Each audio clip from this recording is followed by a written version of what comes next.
And yes, the rumors are true. They smoke, they drink, they use bad language in this company.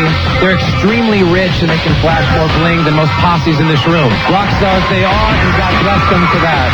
You can call Don and Mike anytime, toll free at 1-877-365-3636. That's 1-877-365-3636. They're ready to believe you.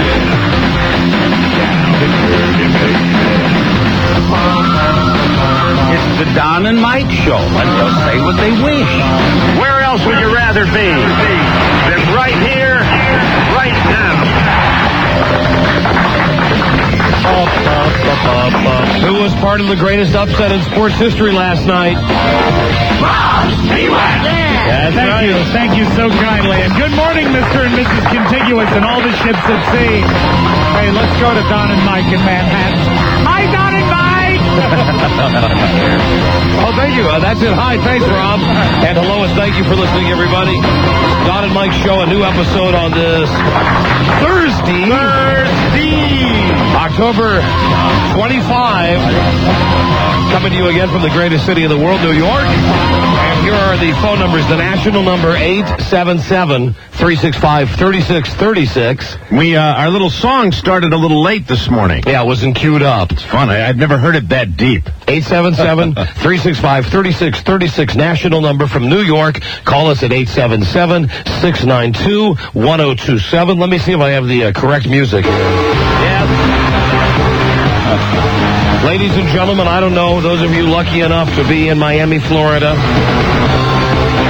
back in 1969 when the Jets upset the Baltimore Colts.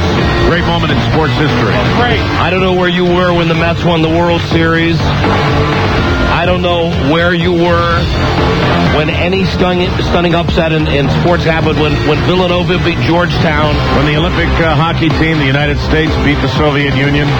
But I'm telling you, last night, they're all dwarfed. All of those sports moments now suck D, because last night in Linden, New Jersey, for the first time ever, the Don and Mike Gutterballs were, in fact, victorious. Yeah! That's right. We won a game. And for the first time ever, yes, we're going to interview a man from the bowling team who we beat. Unbelievable, Very but true. cool. Unprecedented. It was close. It came down to the wire, and then bingo, we actually won the game. Now, we'll be honest, we lost the second game. We lost the second game handily. And we refused to bowl a third game. Because 2 games is our limit, and all bowlers that bowl the Gutterballs should be aware of that fact. After 2 games, we are bored. And you know that if we had bowled 3, technically, we would have left as losers, because we would have lost 2 out of 3. Right. But we leave with the push. And, it wasn't a question of winning the overall match. It was a question of winning one game. Right. And we took it to heart. We reacted we overreacted a little bit. Here now from the Job Squad, from Linden, New Jersey, here is Paul. Good morning, Paul. Guys, good morning. How are you Paul, today? are you the guy without the hair? Yes, I am the guy without the hair. Paul is the captain of the Job Squad, and a nicer bunch of bowlers we have not come across yet. I truly enjoyed these guys. These guys were the funniest group that we played. They had a great sense of humor, busting each other's balls as well as our balls. We had a wonderful time last night. Paul, how humiliating is it for the Job Squad knowing that you are the first to lose to America's all-retarded team, the Gutterballs? Well, I'll tell you something, guys. We had a great time last night, and, you guys don't suck as bad as you say you do. Well, a couple of you don't, but... You caught us on a good night. You really did. No, we had a really good time. We all wanted to thank you again for coming out, and, we want a rematch. Yeah, of course you want a rematch. It's a day that will live in infamy, the day that you, the Job Squad from Linden, lost to the lowly Gutterballs. Paul, I promise you, we will offer you the shot at a rematch. Excellent. Awesome. And like you guys said last night, where were you in 62? There you go. That's right. Fantastic. Team of the evening. And Paul, who were the guys again on your team? I know that you had a guy named Head. Well, that was my friend James. And you have Preppy Boy. Preppy Boy was Greg. And who am I missing here? Dave. Dave. We didn't have a nickname for Dave. Dave doesn't look like the kind of guy that would have a nickname. Dave's pretty straightforward sometimes, right. but... Quiet. Yeah, very quiet. Laid-back team. But a nicer bunch of guys we've not had the opportunity to bowl against. Yeah, really good guys. I mean, lots of fun, and it's just making it better and better every time we go out. The fanciest bowling lanes we've been to in our 3 bowling games that we've played thus far. Unbelievable computer technology. Yeah, very nice. Great, nice and simple. Great scoring, great graphics when you get a strike, or when the cartoon bust your balls if you throw a gutter ball. Fantastic. It could not have been nicer. And Paul, thank you again for the hospitality. Oh, it was our pleasure. Loved meeting you guys. A real good bunch of guys. The Job Squad from Linden, New Jersey. Let's give them a round of applause. That's right. Thank you, gentlemen. And whenever you guys are ready, we'll see you again. You got it. All right. Thanks, Paul. No problem. They suffered the humiliation of being the first to lose to the Don and Mike Gutterballs. Do you want to hear the rundown? No, hold on. Yeah, just a second. Okay, sorry. Mark. Hello, Mark. Don, Yeah, hi. I'm looking for Buzz. Where's Senor Buzz? I'm here. Oh, okay. I'm sorry. I was caught up in the thrill of the Gutterballs' victory. Yes, I understand. Sure. I did not. You got the weed for this weekend? I'm all set. Thanks. All right. I did not introduce Hook you up. Radio's Buzz Burbank. Okay, thank you, my friend. Right on. Everybody's looking out for Buzz. Yeah. Yeah, no, listen, we do have, of course, a recap of the bowling match from Rob with actual scores. I've kept it simple this week because I left my other copious statistics at home. So, Mike O'Mara, really the linchpin last night, and I thank him. Absolutely. No, Mike brought his A game last night. I was playing well, especially in the first game last night. I would guess that you might be moved to anchor next week because I got to see. I don't know. I like that. No, I'm getting moved out of that anchor spot, man. But I like the first slot, Rob. I like that. I really do. It is your prerogative. I bowled like a girl last night. Did I bowl better than the girl last night? Which girl? Lisa, the only girl that bowled on okay. our I thought team. perhaps you were referring to like Mary Lee. Oh, no. I meant girls on our team. Yes, you did. You beat her handily. Okay, all right. Well, Very good. All right. Then I feel okay. Mike O'Mara, first game, 3 strikes, 2 spares, and a 131. Second game, 2 strikes in the format of a double, 3 spares, 128, a 129 average, much higher than what I recall as a 114 average. Very nice, right. Mike. I'm glad. Nicely done, Mike. I'm glad. It's my elbow brace. Good work. Now, Don, obviously battling fatigue last night in the first game. No strikes, 3 spares, and a 99. I sucked.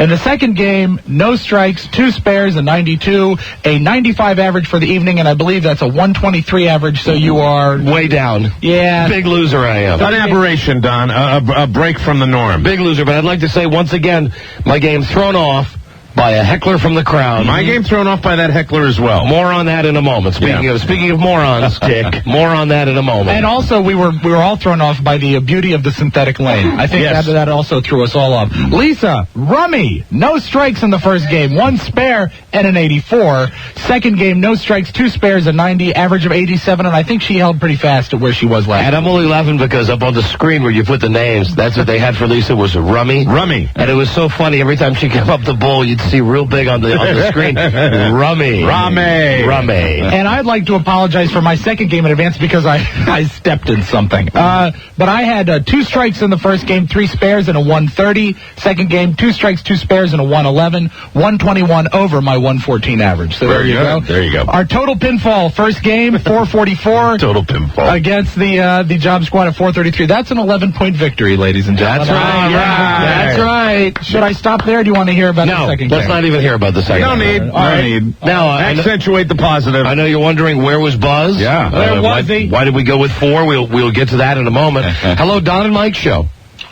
Hello. Speak to us. Well, hold on. I thought we had someone else from the bowling team on the line there. Who's this? Hello, Don and Mike show. Hello. I hear nothing like maybe the phones aren't Disturbing working. trend. Hold on a second. Johnny's running in here. Johnny's running in to fix the phones. John to the rescue. Okay, Johnny looks no worse for wear after going to the U2 concert. Hello, Reed, Don and Mike show. Hello. Don and Mike. Hey, buddy. The game last night. Hi. Had a great time. You were at our game. Yes. I thought it was hysterical when you had that heckler face the wall.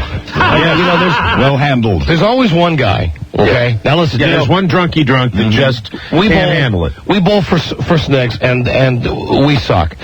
But it's very hard to get up there because we don't want to totally embarrass ourselves. Absolutely. And there's one guy there who's just, he's got It's this white kid from New Jersey. He's got his hat on the sideways way. And like how big was his sweater? Just a dink. Yeah, Scott, I think was his name. He's wearing this gigantic... I mean, you know, the heckler last week was a nicer guy. This guy, there were no redeeming qualities in this guy. This guy was just a prick. He's got the big baggy sweatshirt on or sweater, and he's just busting our balls as loud as he can every time we get up there. And I get up there, and right as I'm throwing the ball, he comes through with some, hey, you suck! Yeah. You suck! You know, with all his liquid courage, you know, obviously drinking from 12 noon on. So I find... our tolerance was definitely thin for hecklers last night. So I find the kid, and I think, well, I could do what I did with the heckler last week. I could make him bowl a frame. That just hurts your score. And then I thought, well, or I could make him sit in the middle of the alley. Right. To show him what a skilled bowler I am. Sure. And actually pummel him with a bowling ball. Absolutely. Run it over his hands and fingers. So all I did, I just took the guy and I put him against the wall. Right. Made him face it. And made him face the wall. And even then, he still wouldn't shut up. No, he was just, he was totally loaded. So I made him stand against the wall, and then, I said to him, hey, you're okay. And he said, hey, I'm just kidding, I love your show. Guy was all effed up. Right. We get in the car afterwards, we turn on Ron and Fez. That prick called Ron and Fez up. Oh, and he's busting our balls on the Ron and Fez show. He's calling Ron and Fez, and he's saying, hey, Don and Mike are pussies. They had 15 people show up, and they tried to beat me up. Yeah, listen, son. Me lying. Son, we didn't try to beat you up. We did not try to beat you up. Not that it would take a lot of trying to beat you up. It would have been a pleasant activity, but we didn't do that. But please, call in, though. I hope that guy calls in. Absolutely. I really do. I didn't like him. Yeah. I didn't like him. He got to me. He really did. I didn't like him. I didn't like his whole tone was annoying. He had heard about a previous heckler, and he told me earlier in the evening that he was going to try to And now when we talk about hecklers, we'll get more because that's just the way it goes. We're going to have to develop a thicker zone. Hey, Don. Yeah. The end of the night when you were carrying your ball in one hand and a beer in the other, and you were giving people elbows.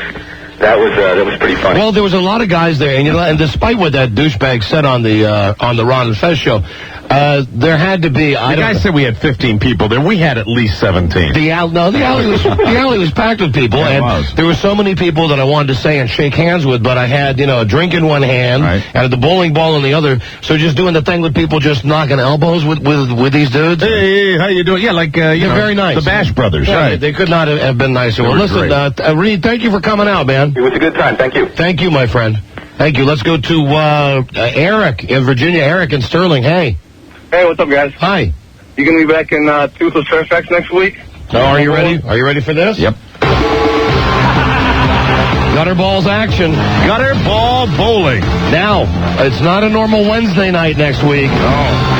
Not a normal bowling night because next Wednesday is Halloweeny. Right. So it's a special Tuesday night edition. That's like the NFL. A special Tuesday night edition of Gutterball bowling. This coming Tuesday night, we're going to be playing, we don't know the name of the team yet, but we're playing a team at AMF Bowling. AMF. And that is in Annandale, Virginia. Very cool. The match starts at 7:30 p.m. Good. Come and see if we can make it 2 in a row. Absolutely. Next week, the Gutterballs. See you there, guys. At AMF Bowling in Annandale. We'll see you there. All right. And we do have the wrap-up of the game, but, we got so many calls here. Let's take a couple of calls. Jay in New Jersey, Don and Mike Show. Hello. Hey, guys. How you doing? Hi, Jay. We're doing great. I was at the alley last night. I was the guy with the black smoking jacket taking credit for the pumpkin joke yesterday. Oh, there gotcha. You go. Right, hi. Hey, weren't you supposed to punch somebody on videotape? I was looking forward to that. Yeah, the kid who called and said he wanted us to do the Jackass video. We were hoping it was the heckler. Yeah, we were ready for him. We never found him. Nope. The kid never... Hey, is it me, or was that bald-headed guy on some serious coke? No, I don't think so. You mean Paul from the other bowling team? I'm serious. He barely blinked. Did Paul look a little jumpy to you? Yeah, totally. No. He wouldn't blink. And that head. No, I think he might just be like that, because if he was on any sort of altering substance, he might have bowled better. Yeah, I think he was a little hyper. They have to have been with that mascot. Oh, yeah. Yeah, the team that we bowled against, we might as well have been bowling against O.J. Simpson's team because they had a woman's Oh, don't head. bring that name up today, please. Yes, and Juice, I know, Buzz, you're happy about this. The Juice, not guilty. What the F is going on there? Walks again. He's innocent. Did anybody see the video? Yeah, where he's like bear hugging his attorney. Yeah, and he looks over to the jersey and he puts his hand over his arm and he goes, thank you. Oh, God. This is O.J. Simpson, thank you. It was a Teflon O.J. He wasn't even driving that day. He was at church. O.J. O.J. All right, Jay, thanks for coming out. Love you guys. Thanks. Thank you very much. We did meet a lot of great people last night. Craig in Union. Hey, Craig. Hey.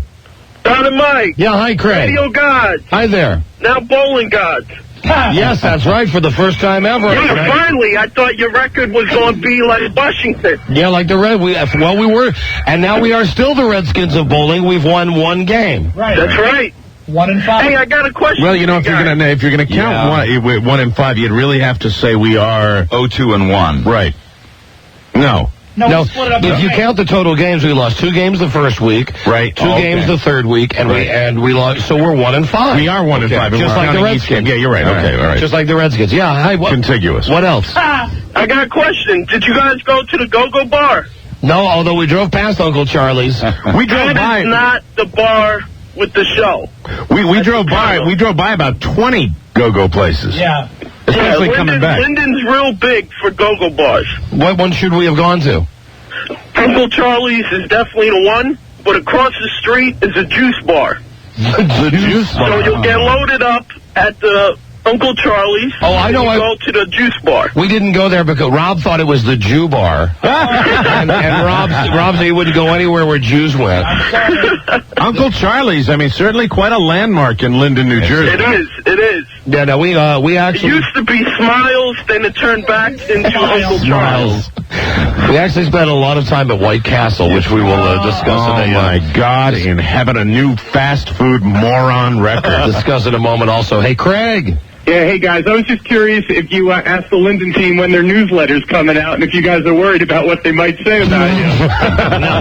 You know, I don't know if the Linden Lanes have a newsletter. I don't think anybody could bust our balls worse than the newsletter from Queens, though. There was somebody there that looked like Gallagher's evil twin that was taking pictures and writing things down. Oh, you mean the guy with the bad hair and the... yeah, and you know, he had the tripod and everything, and then I said, so who are you with? He said, this is just for me. That was Hawkeye. Hawkeye, Yeah, that was his name, right? Hawkeye. Little scary. Hawkeye. Hey, Shaw?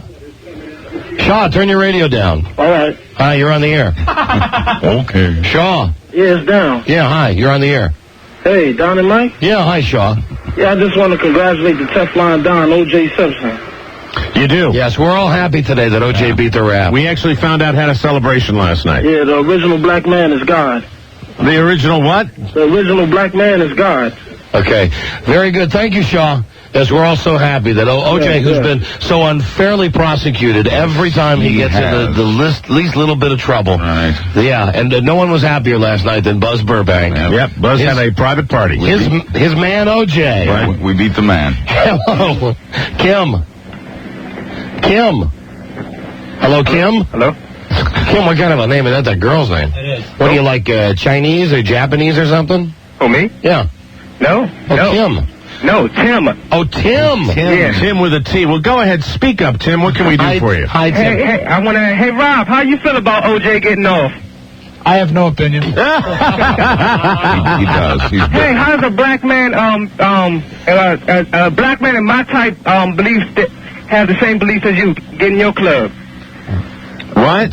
I want to have the same beliefs as Rob. I want to hate all people. Well, good for you. That's a noble aspiration. Rob, let me ask you. Would you allow a brother to join your club of hatred? You see, it's really difficult for me because if you truly hate all people, you don't want anyone in your club. So I feel I stand alone. My suggestion, start your own club of hatred. But, Rob, aren't you thinking about having those hate seminars?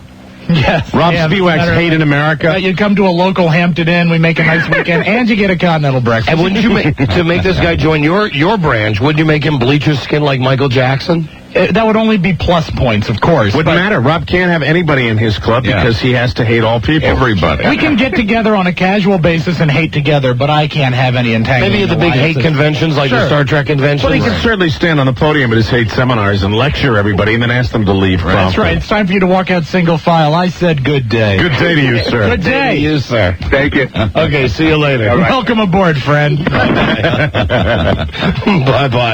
Hello, Embry. Here we go. Embry from D.C., Virginia. Embry, hi. How you doing? Hi. Oh, is this the guy we're bowling your team next week? Yes. I just forgot to tell Lisa the name of the team. Who are you guys? We're called Just Throw the Damn Ball. Just Throw the Damn Ball. And is your last name O'Mara? No, it's not. If your last name was O'Mara and you signed your emails Embry O. No. God, come on, don't bust my balls again. No, are you guys any good? Yeah, we're pretty good. Pretty good? Now, what average do you carry on your team? Me? No, the whole team. Probably... Take your time, Embry. I'm going to... each of us probably 165 altogether. And it's a five-person team? I know about a 190. Embry, you said I busted your balls again. When did we bust your balls before? I think when he called originally. Last time I called you like embryo. I think we did it before. We do with the you did. embryo. Yeah, and you didn't like that? It doesn't matter. It doesn't bother me. So you're a five-man team and your average is 165? Probably somewhere around there. That's about 825 per game, and we rolled last night. When we were at our best last night, we rolled 444. Okay. Oh, my God. We're going to get killed Of course, we'll have another bowler. So, Our team handicap's like 200 pens, and we usually throw 1,000 or more, so... Okay, listen, you talk a good game. We'll see you Tuesday night, okay? I will see you there. Bye-bye, embryo. Bye-bye. Yeah, we can throw him off by yelling embryo. All right. I'm not predicting anything. No, neither am I. Although, listen, I don't think... but you don't have to be like a genius to throw a ball straight down the alley, right? No, it's practice, baby, practice. That's it. I think we all have to work on the hook. No, none of us throw curveballs. That scares me. I'm not going to do that. But, after a while, I think when we get better, we'll probably be able to develop that. I like the right down the middle thing. I loved watching those balls those guys threw from Jersey last night. Amazing. One guy never even used the finger holes, which I hadn't seen before, but then I don't get out much. Right. But he just, hurled the ball. Oh, really? He wasn't using the finger holes? Never used the finger holes. Well, listen, we mentioned, I want to get to this real quickly, that we mentioned that we played 4-on-4 last night. It was me and Mike and Buzz and Lisa, and obviously Buzz, who was there, did not bowl with us. And now with that part of the story, let's go to our recap announcer. On an unseasonably balmy night in the heart of Linden, New Jersey, the Gutterballs drove to the alley with the knowledge that they would go down to their next defeat. However, that was not to be the case. For in the lanes, the Jersey lanes, Linden, New Jersey, the Gutterballs pulled one out like no team has ever pulled one out before. Halfway through, they realized that the victory was in sight. And then at the end of the game, it was unprecedented. The very first Gutterball victory over the Job Squad. Howard, what do you think made the difference for the Gutterballs this week? There were many factors. There were many, many effects. It could have been the White Castle hamburgers, consumed in mass before the match began. But no, I think the real reason, the linchpin of the entire evening, was the result of one strong issue. Buzz Burbank. Buzz Burbank sat down, retired himself, became, if you will, a cheerleader. That's right. It was not the skilled bowling of Don, Lisa, Rob, and Mike. What it was the lack of the ankle weight, the lack of the total disaster known as Buzz Burbank, who, with a bad throat and a pulled muscle in his side, unexpectedly pulled himself off the team, limiting the Gutterballs to 4 players. But what happened? It was their first victory. One can only point to the lack of Buzz Burbank on the team as the sole reason the Gutterballs triumphed over the Job Squad in Linden, New Jersey. Buzz Burbank had been dragging this team down to abysmal defeat after abysmal defeat. And when he finally saw the light and selflessly sat himself on the bench, putting on his cheerleader pom-pom skirt, it became quite evident that the Gutterballs' key to success was not the overachieving bowling of the rest of the players, but the lack of participation of newsman Buzz Burbank. But is it not true that last week in this very same soliloquy that you were claiming that Buzz was the reason that... A prevarication, an aberration, a total departure from the norm. Buzz Burbank, not really capable. It was simply a magnificent departure from normal activity when he threw the 3 strikes in a row. And what would you say about Buzz? Is he just people? He's just people. Just Buzz Burbank. Just a newsman. A newsman who is not comfortable in the spotlight of a bowling team. He's comfortable back in the back row as the cheerleader. Yeah. Still wearing his jersey, but not in any way athletically participating in the contest at hand. Buzz doing what he does best. Watching, not participating. I like to watch. A fearmonger, if you will. A man who likes scaring the nation, but not bowling, because, let's face it, he's just people. Buzz Burbank. Let me ask you. Doing his utmost for the team. Sitting his ass down. Did Buzz seem upset by the fact that he was not playing? Upset. Ridiculous concept. Overjoyed is the word I would use to describe Burbank, who found his true niche, standing back there drinking his Diet Pepsi and commiserating with the good people of the Jersey Lanes in Linden, New Jersey. Buzz is not an athlete. He's not someone who likes to be on the field of battle. He's not, if you will, a gladiator. What he is aforementioned cheerleading leader. Yeah. That's right. So, the next match, we will not have Buzz with a bowling ball in hand. We will have him with a megaphone in hand. Yeah. And perhaps a letter sweater with the word G for Gutterballs or FM for Fearmonger. He will be Buzz Burbank, just a man, just people, standing by, watching others participate, and doing the best job he can with pom-poms, if you will. Buzz Burbank, a selfless individual, a dedicated team member, dedicated in his non-participation. And that's the second week in a row now that Buzz has been the featured Gutterball Player of the Week. Hats off to you, Buzz. Thank you. Enjoy your seat next week. And once again, I'm the most improved player. Now, Buzz, next week, well, what's your early thought? I know we're playing a day earlier next week. Do you think you'll be recovered to join the team? I'm pleased to report that I'm feeling better, and the team doctor says I'm good to go for next Tuesday night. Then I look for an enormous obstacle for the Gutterballs to overcome. As Buzz Burbank rejoins the lineup, can the gang of 5 be overcome the gang of 4 score? We will see what happens. Good luck, Buzz, and heal that side. No oozing. Thank you. All right. Thank you. Because you're just people. Just a man. Flesh and bone. Just people. Burbank, the non-participant, will next week be Burbank the bowler. God, I hope he can come on strong. But it's doubtful for this people. Wow. Yeah. The announcer. Just people. He's just people. He's a man. And in overcoming the hurdle of the White Castle debacle, which was unbelievable but true. Oh, yeah. Listen, we got a break. We'll tell you what happened at White Castle. Fast food reaches a new low point. That was a mess. Hello, Don and Mike Show. Hello. Struggle on, Richard. Hello. Chuck. Yes. Yeah, hi, you're on the air, Chuck. Hey, good morning. Love the show. I do quite a bit of travel. I just caught your show a few weeks ago out in Sacramento and got a taste of Buzz's birthday party. I enjoyed it. So did I. Thank you. Yeah, Buzz got a bigger taste than you. I guarantee that. My concern, guys, and the reason I'm calling is you changed your programming here in the D.C. area. When I get off work, I got, I think it's Opie and Andy or somebody like that, and although they're growing on me like a fungus, they're not down in my...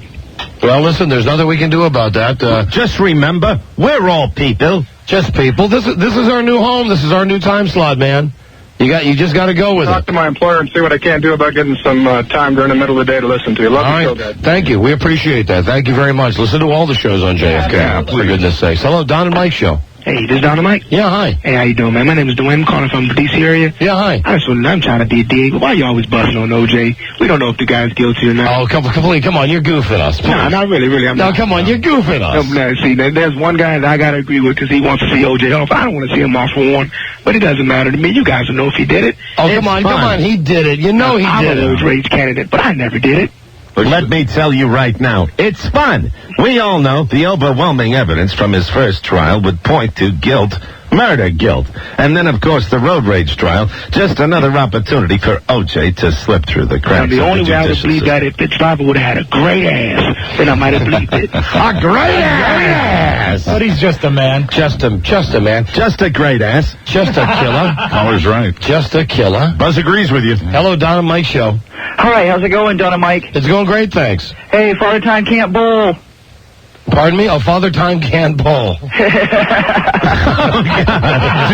listen, I've been listening to you guys for like a couple years, and I've really been appreciated. You guys are like fathers to me, you know. It's like Don took me in his loving embrace and gave me the tough love that I needed. Oh my God! But unfortunately, you didn't give me enough because I'm going to my arraignment for probably a year jail sentence. So I hope you guys are on when I'm out. What'd you do?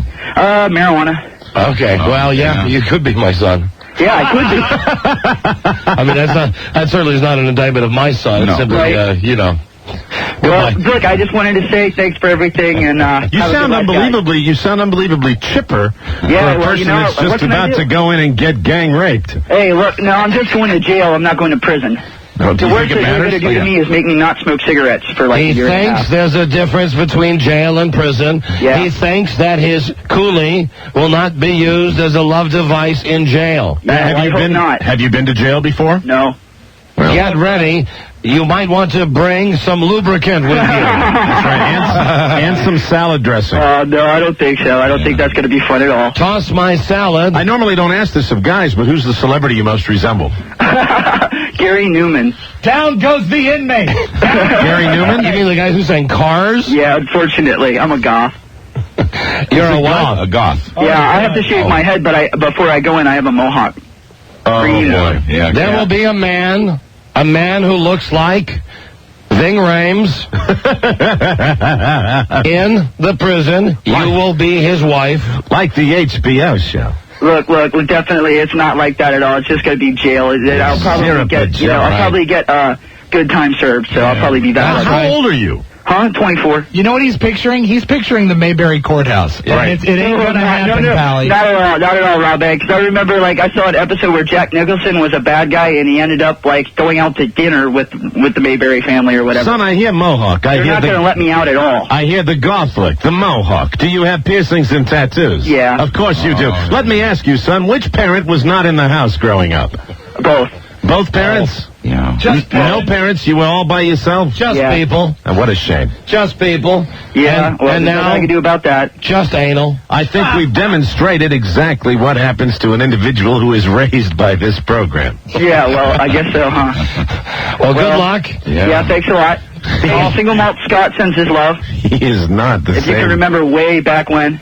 He's not the same euphoric lad that he was when he called in. No. Well, I didn't expect you guys to make my day any brighter. That's for sure. I've been listening for a long time. I expect that you will be buying many packages of gauze. And maybe some do-it-yourself sutures. I have to ask you, young man. Yeah, what's up?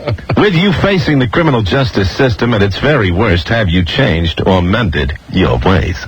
Absolutely not. Oh, good luck. There you go. Absolutely not. It's a frickin' plant. Will you It grows on the ground. Can you entertain one other question? Sure. Youngster, what level of education have you completed? I graduated high school. I did some of the courses, the CLEP tests in the Navy. Which high school? Mannheim American High School in Germany. Named after Cameron Mannheim. In Germany, Rob, your favorite country. I don't understand. Wow, do they teach listening there? Okay. All right, well, listen, call us. Could not be more proud. Hello, Dan. You know that guy, or Don? You know the guy who was just on the phone?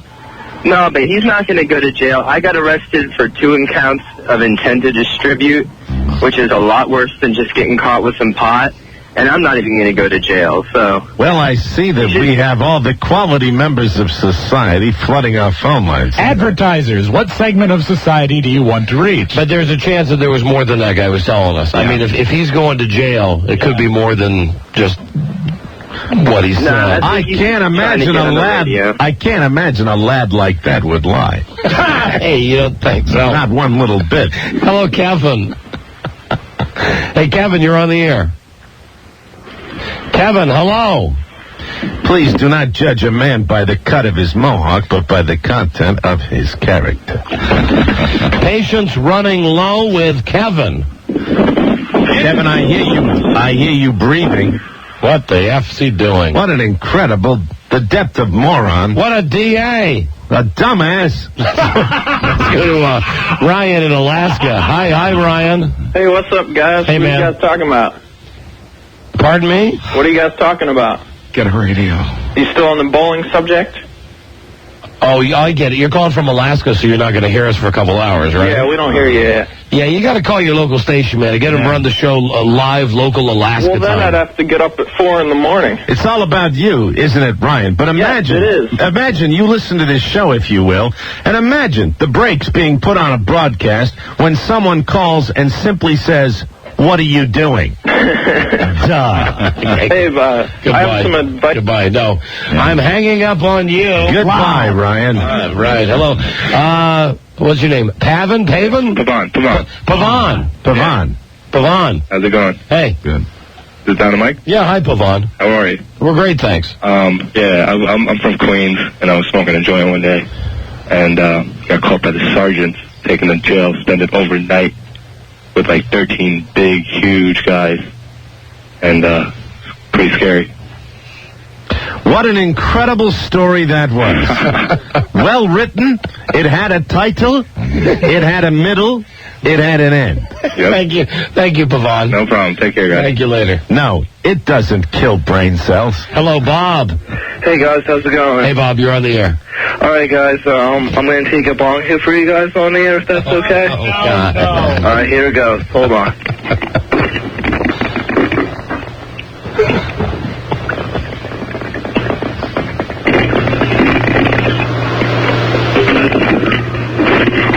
That was for you guys. Okay, see ya. Back to surgery. Take care. Bye-bye. Bye-bye. My God, what has happened with the opening segment?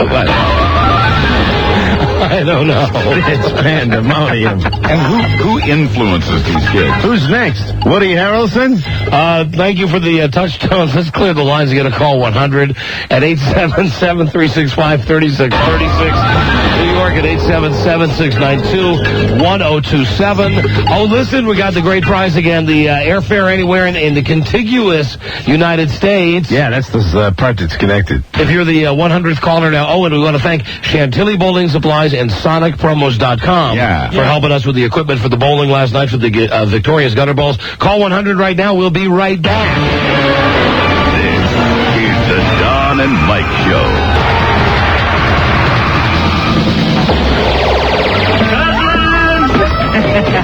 What do you think of my spread, huh? Can you believe it? They used to test H-bombs on this beautiful piece of property. Eddie, don't you worry about radiation. All I know, Clark, is that my teeth have never been whiter and my garden is spitting out 50-pound tomatoes. Try listening in the fart sack. The Don and Mike Show. All right, time for call number 100. Here we go. Hi, Don and Mike Show. Hello. Am I calling 100? Yes, you are. What's your name, my friend? My name is Shahed Hunt. Shahed Hunt? Where are you calling from, Shahed? Calling from I'm calling from South River right now. All right, now listen, Shahed, you won round-trip airfare for 2 from Orbitz.com. Are you serious? Yes, go anywhere except Alaska or Hawaii. Oh, my God. This isn't a practical joke. No, this is what you really won. You won this. This is your prize, Shahed. Visit Planet Earth via Orbitz.com. Like that Shahed, I believe. Is it Shahed? Yes, it is. Hey, Shahed. you know my name. It's not Shahed.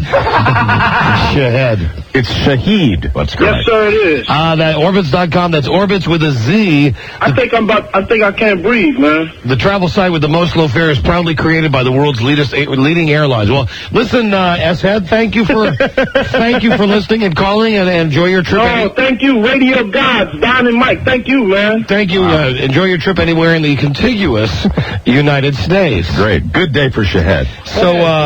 So listen, last night we leave the city very early to get out to Linden, New Jersey. Good thing. Because the traffic is ridiculous. Yeah, traffic when we were heading out of the Lincoln Tunnel was bad, but I mean, on the other side, I felt for those people. So, just people, just commuters. Oh, man, really, that looked like, 2.5 hours probably to get into the city? So, we left way early, and as it turns out, our bowling match was scheduled against the Job Squad at 8 o'clock. We made great time, as it turned out. We pulled up in front of the lanes at 7. Too early. Now, we don't know what to do. We're thinking, we can go in and have a drink. And we were the brain dead. We were the ultimate brain dead posse. As we just sat there and I said, what do you want to do? And, I don't know. Rummy food poisoning. Right. She's screaming the whole time, I want to eat. I want food. I want food. I got to get something to eat. That started in the city. I want spaghetti. I want a hot dog. I want Chinese pizza. food. Oh, I want Chinese food. Pizza. I'd kill for a cheeseburger. I want it. This is the same girl yesterday, 24 hours ago, was in there screaming she had food poisoning. Exactly. When we all know that it wasn't food poisoning, okay? Yeah, it was vodka poisoning. Right. Good old Rummy. VP. So Rummy's screaming about getting some food. So we've got, 40 minutes before we got a bowl. So, she says to Richard, let's find a place to go. We decide fast food is the route we'll go, and we'll just go get some burgers. So we go past Uncle Charlie's Go-Go place and past a couple of car demolition places. Right. And we get up to there's an Exxon station on the right, and on the left there's a White Castle. White Castle, and we get very excited because we're like, let's go in and get some, what do they call them? Sliders. Sliders, yeah, some death balls.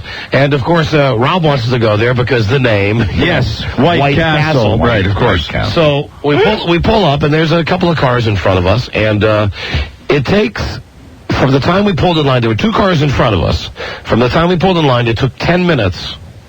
Easily 10 minutes. To get up to the part where we ordered, at least. To get to where we order. We're sitting there going, hey, what's the deal? Is there some kind of problem? So, at White Castle, the death balls, the hamburgers, they're like as big as a quarter. Very small. They're very small. So what you do is you order them, you used to order them by the sack. Yes. And, the sack. You'd go out and you get bombed at 3 a.m. You'd go to White Castle or go to Little Tavern and you'd order like 50 of them. Mm-hmm. Right. You just get all liquored up and then you'd eat 50 of these hamburgers because you eat them in one bite. They're so small. Mm-hmm. So it's not an out-of-the-ordinary order when you have 6 people to order 30 of these little teeny hamburgers. Yeah, it works out to about 5 apiece. So we pull up, and Richard rolls down the window, and you hear, of course, the "Welcome to White Castle. How may I serve you?" And then Richard attempts to order not once, not twice, not 3 times, not 4 times. I am not exaggerating. Not 5, probably about 8 times. Now, you be Richard, and I'll be the girl behind the girl behind the counter. All right, I'd like 30 cheeseburgers. What? I'd like 30 cheeseburgers, please. Welcome to White Castle. Hello? Yes, I'd like 30 cheeseburgers. How many cheeseburgers? Hello? Hi, I'd like to order 30 cheeseburgers. Yeah. Now, this is when Richard starts laughing. And then, that goes through. He does that with the cheeseburgers. He does it with the drinks. And the fries. And it's made funnier because there's like a small video monitor while you're talking. And you're watching as he is saying 30 cheeseburgers, and she puts down 2. And it just keeps coming up it's got wrong. that thing where the screen says to make your order better. You see on the video ensure accuracy, which was, that technology was designed for this joint. You see what she's written down. So after 5 minutes of this, at first it's funny. Right. Then we're getting pissed. It is the highest level. We used to have a discussion about it. Who were the dumbest fast food places? White Castle. And right now, this blew anything away. We're not even up at the window to pick up food. This has already eclipsed anything I've ever seen in fast food as far as stupidity is concerned. So Richard is He's laughing, but everybody else is getting pissed at this. Because he does it with the burgers. They finally get the burger order right. Then he goes on to the drinks. He's ordering 3 Diet Cokes and 3 regular Cokes. She can't. That is absolutely impossible for this woman to handle. So what I do then is I get out of the car. And I go and stand directly in front of the clown's mouth, or whatever the hell it is there. Right. And I just scream into the speaker, Hi! Hi! And then she hears you loud and clear. Hi, welcome to White Castle. Right. I say, 30 cheeseburgers, 6 fries, 6 Cokes, 4 of them diet. Pull around, please. Right, and then we ended up getting 6 regular Cokes. So we pull around, and then the great wait begins. Oh, my God. What was the total time we sat there? We were in this fast food restaurant. From the time we pulled in to the drive-thru, 40 minutes. At least. 40 minutes. The better part of an hour. At least. Yeah, I would say it's closer to 45, 50 minutes. Yeah, and you know how they get you? Because as soon as we got up to the window, they took the money. They take the money and they go into the baton death march. And they do the old time thing where it's the thing that's on a twirling thing. Yeah, the thing that assures that makes sure that there is absolutely no way you can communicate with them once they have your money. Right. So you give them the money, and the little rotisserie thing turns around. Turntable. The turntable turns around. And the money's inside. Right. Where is it? Yeah. There was a serious belief by the end of the evening that we thought that they had taken this burger process to the very beginning. Like perhaps they had a head of cattle back there that they were stunning before they slaughtered it. We're waiting, and I'll be honest. Although I managed to force down 4 or 5 of those things, I was not 6. I was not starved. I didn't have 6. You didn't have 6? I did not have 6. You had 6. I did not have 6. I did. I counted because there was some left in the car when we came back. That's right. I'm surprised you didn't know that. So, I'm not starved. I'm not as pissed as everybody else. Lisa wins the prize. Absolutely. Yeah. Lisa was actually beating her head against the roof of the car. Because towards the end, right before we got the stuff, you and I had kind of made that decision, hey, F it. Yeah. We'd reimburse Richard for the money, Said to Mike, keep the money. Look, it's 5 till 8. It's ridiculous. We're going to be late to get to the bowling alley. Let's go. At that point, Lisa goes like, no. She goes berserk, crazy, bangs her head against the top of the car. Right. Actually leans over through the front seat, like to start screaming at the people who can't hear her behind the bulletproof glass. And wonderful, sweet, understanding, patient Richard, is not yelling at these people. And we are in the back. We can't see what's going on. But at one point, I requested permission to yell, and then I went, "Where the F is our food?" So we get the food. We finally get it. Part of it is that they package it like in a little suitcase, a little cardboard suitcase. There's way too much packaging going on. If they would just take the food and throw it in a bag. Right, just a greasy sack. That'd be fine, but what they do is they put each of these little quarter-sized hamburgers Didn't they used to wrap them in paper? Yeah, they put each of them in a little box, and then they put a holster almost. They put the box inside like this plastic suitcase. A burger holster. Which has got like a queer handle and everything. It was pretty neat, though, when we opened it up and we looked at that feast of burgers in there. So we get this, and as we're driving by the window, I roll down the window and give him the finger, right? Yeah, and you do this as we are moving at a fairly decent clip of speed. So your intended recipient, the worker that was back there, the slow person, it was not. It was received by a strapping gentleman that was in line waiting to get his burgers, and he turned just as you were flipping him off. Did he flip me off? Yeah, Mike says to me, "Hey, you just gave that brother the finger." You gave the wrong guy the finger. Richard, drive faster. So now I'm worried that this black guy's going to come out of the White Castle and beat my ass. Because we don't look too elitist anyway, getting out with our bowling shirts on in the limo. Of the limo. Stretch limo. So I got my arm going out, and it wasn't like a 1 second finger. Right. I let the finger go out there for like 5 or 6 seconds. You just held it up, and it was like, the Pope greeting people along the parade route. And then Mike says, "Oh, Jesus Christ, some guy in there thinks you gave him the finger, some guy who doesn't work at the restaurant. So we get and then that's when I didn't say anything to you or anybody. Right. But that's when my shorts started creeping up my bum, because we've pulled up now to the lane where we merged to get out of there. Yeah. And Richard's not driving because he's unwrapping his food and eating his food. Exactly. And I'm sitting there. Yeah, it was the slowest merge onto a highway that I've ever seen in my life. I'm waiting all of a sudden for for this gigantic, like a guy like Ving Rhames, to come up and bang on the window. Gee, there are no cars coming to the left. Why aren't we pulling out? Munch, munch, munch. Why don't you give me the finger and have fun?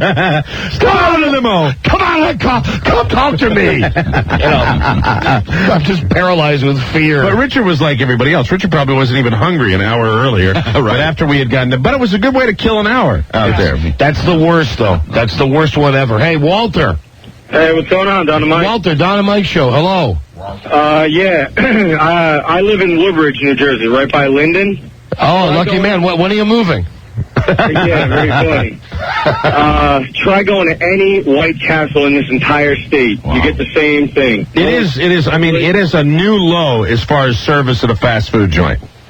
The only time to go there, and it's the worst trying to go there at like 1, 2 in the morning, because everybody's all stoned and drunk. Well, I mean, what I was thinking, and it's not like they make. What is the discussion we had at one point about making the burgers one at a time or something like that? They should be mass produced, but I believe they do it the old fashioned way. It's incredible, but they're tiny little things. You can put like 70 of them on a grill. What I think is like one lady who actually mashes out each little individual hamburger patty and then turns them over. And then they've got to be steamed once they're assembled. I mean, it's complicated. Rob, how the hell do you know Buzz this? told me this. Buzz, you told him. They have to be steamed? Yeah, they do. That's what makes the bun extra So they all suck. Walter, all the White Castles in New Jersey suck? Every one of them. Can't argue with those burgers once you slide them down, though. Good. But then the next day you're crying. Oh, I swear to God. And I mean, that evening at the bowling alley, anybody standing next to me, I was burping up stuff that I've never burped up in my life. Hold on, here's Jeff, who was at the same White Castle last night. Jeff, you went there? I was there about 9 o'clock. I didn't know you guys were going to be in Linden. I was pulling my hair out just about an hour ago when you guys were talking about where you were. But sure enough, I pull into the place. It had to be the same lady because she had some sort of accent. I actually got out like you did, and I'm yelling into the thing. She finally gets the order. Now I'm sitting there and I'm waiting. There's only one car in front of us. Finally, I just pull over to the side. I walk in, and I'm like, can I have my money back, please? They refuse to give me my money back. Oh, my God. I actually just took the food. I left it on the counter, so I wouldn't even touch this because I was afraid maybe they did the dirty deed. Yeah, right. Sure. Right, yeah.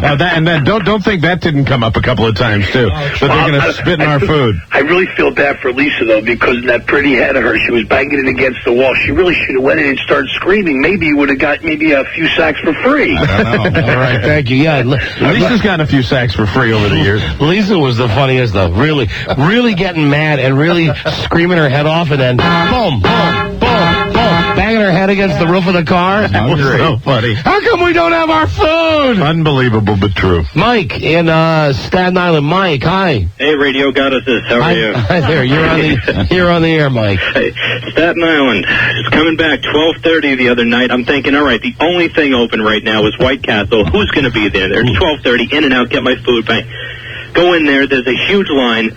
And we're all just standing there. I look at the guy in front of me, like, you waiting here? I said, I was on the drive-thru for 20 minutes. Had to come back inside. And they're the only game of that. This is a company that's ripe for competition. We had that thought also. Should we at some point just get out of the car and go inside? Right. But Lisa had gone inside, a very dangerous move, incidentally, gone inside the White Castle to change her clothes. Yeah, very scary. Because she was afraid to take her shirt off in front of us in the car. Right. And this is the attraction. Well, you were. You're not afraid. Well, no, she didn't have her bowling shirt on. Right, I know. And, we're like her brothers. I mean, for goodness sakes. She could have taken her shirt off in front of us, but no, she chose to go inside, and I was really trying to play that up and say, well, listen, where do you think you're going to be safer? We'll all turn our heads. Right. Or you can, good luck. You're going into a White Castle in New Jersey to change your clothes. As Don fumbles for the light in the light. Need some light on that subject right Go there. ahead. But she said when she came in back of the car from changing her clothes, she said it's just as bad inside. This is like people who've been waiting inside in line for 20 minutes. Well, and I think it's like us, the attraction of the White Castle. Food so bad for you, it's good. Oh, it's delicious. Hello, here's Jeff in Winchester. Hey, Jeff. Hey, Don and Mike. Hey, buddy. Listen, you guys obviously have forgotten the immortal words of Joe Pesci. Never go through the drive-thru. They F you in the drive-thru.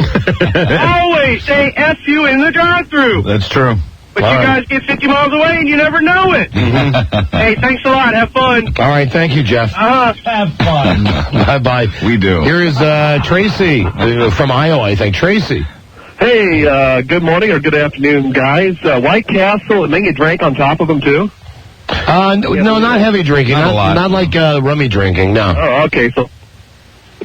And we What? Hello? Lost his signal. Yeah. No, he's back. What do you want? Sorry, man, we're way out here in Iowa. Yeah, well, go ahead, talk. What can we do for you? Oh, well, hey, yesterday their show was great. You're talking to us. I've been trying to turn the people on at work to your show. Hey, listen, Tracy, you're talking to us right now. Okay. But you just said yesterday they. Well, yesterday you guys you had a great show. All right, thank you. We appreciate that. Thanks. And I was trying to turn everybody on at work to your show, The Pumpkin Love. And Are you a lawyer out there in Iowa City?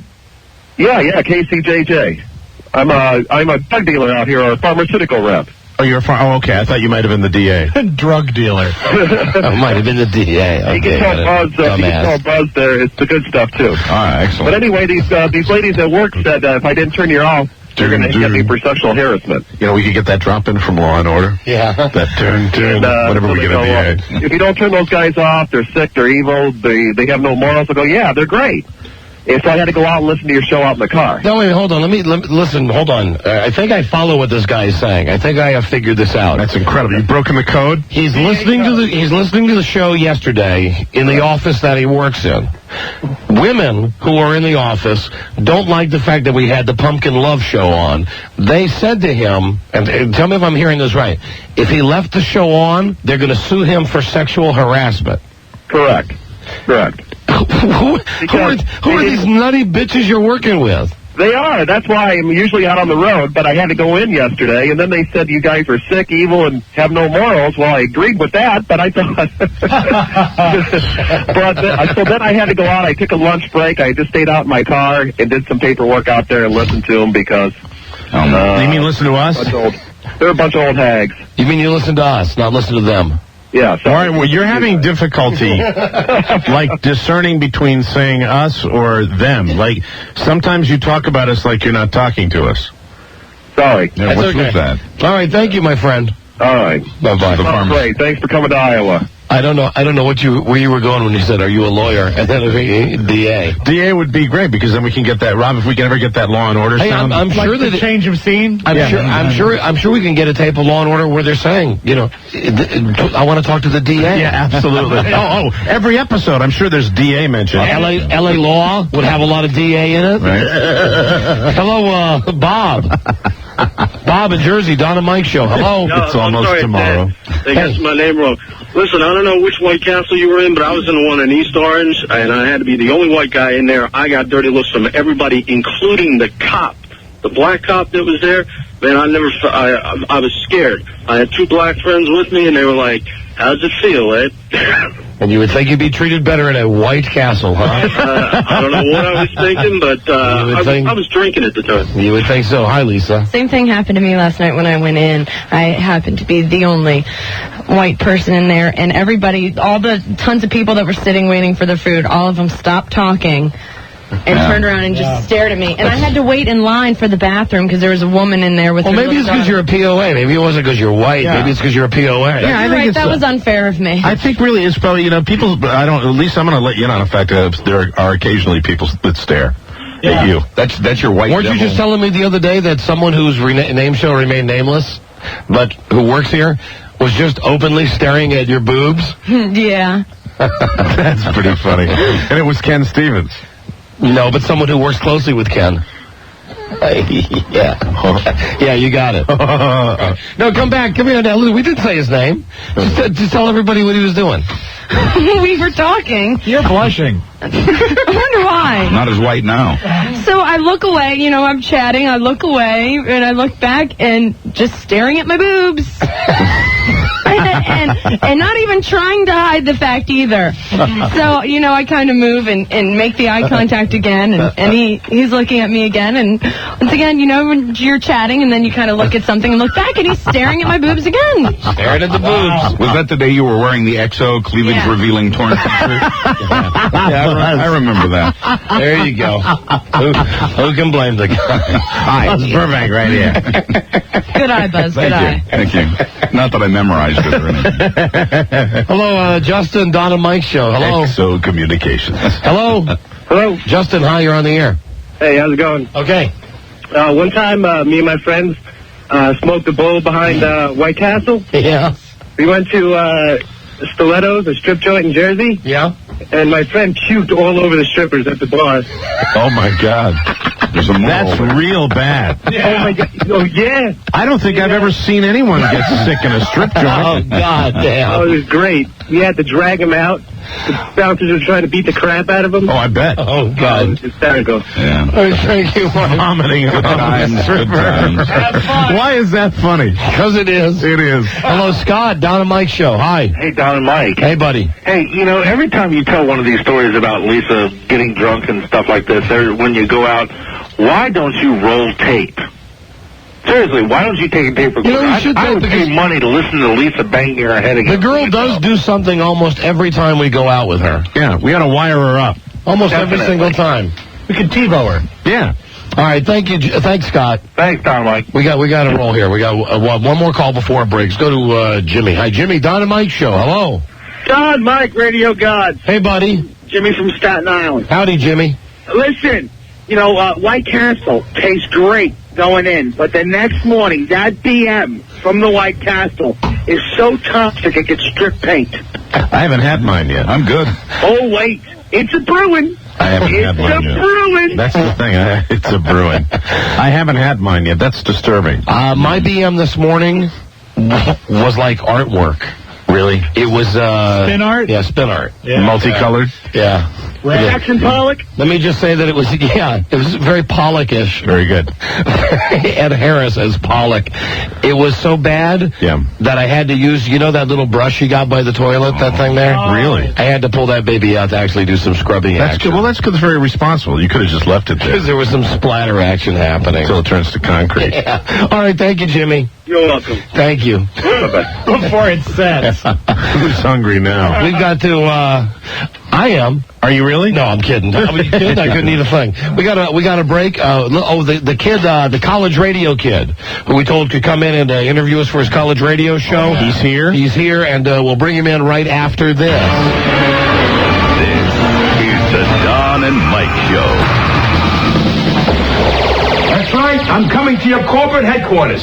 My plane gets in at 2, and we'll settle this deodorant thing face to face like men. What's your last name again, Phil? All right. I'll see you in 5 hours, Mr. Lacio. You can call Don and Mike anytime, toll free at 1-877-365-3636. That's 1-877-365-3636. They're ready to believe you. That's a national number, and here's the number from New York. 877-692-1027. It's the home of the Glastonbury Golden Boy. Hi. The Don and Mike Show. Those are the phones, 877-365-3636, 877-692-1027. When we give away money, and we're giving away an S-load of money. Oh, yeah. On the show in the next couple of weeks. All the money we give away is courtesy of Simply Wireless at Sprint PCS.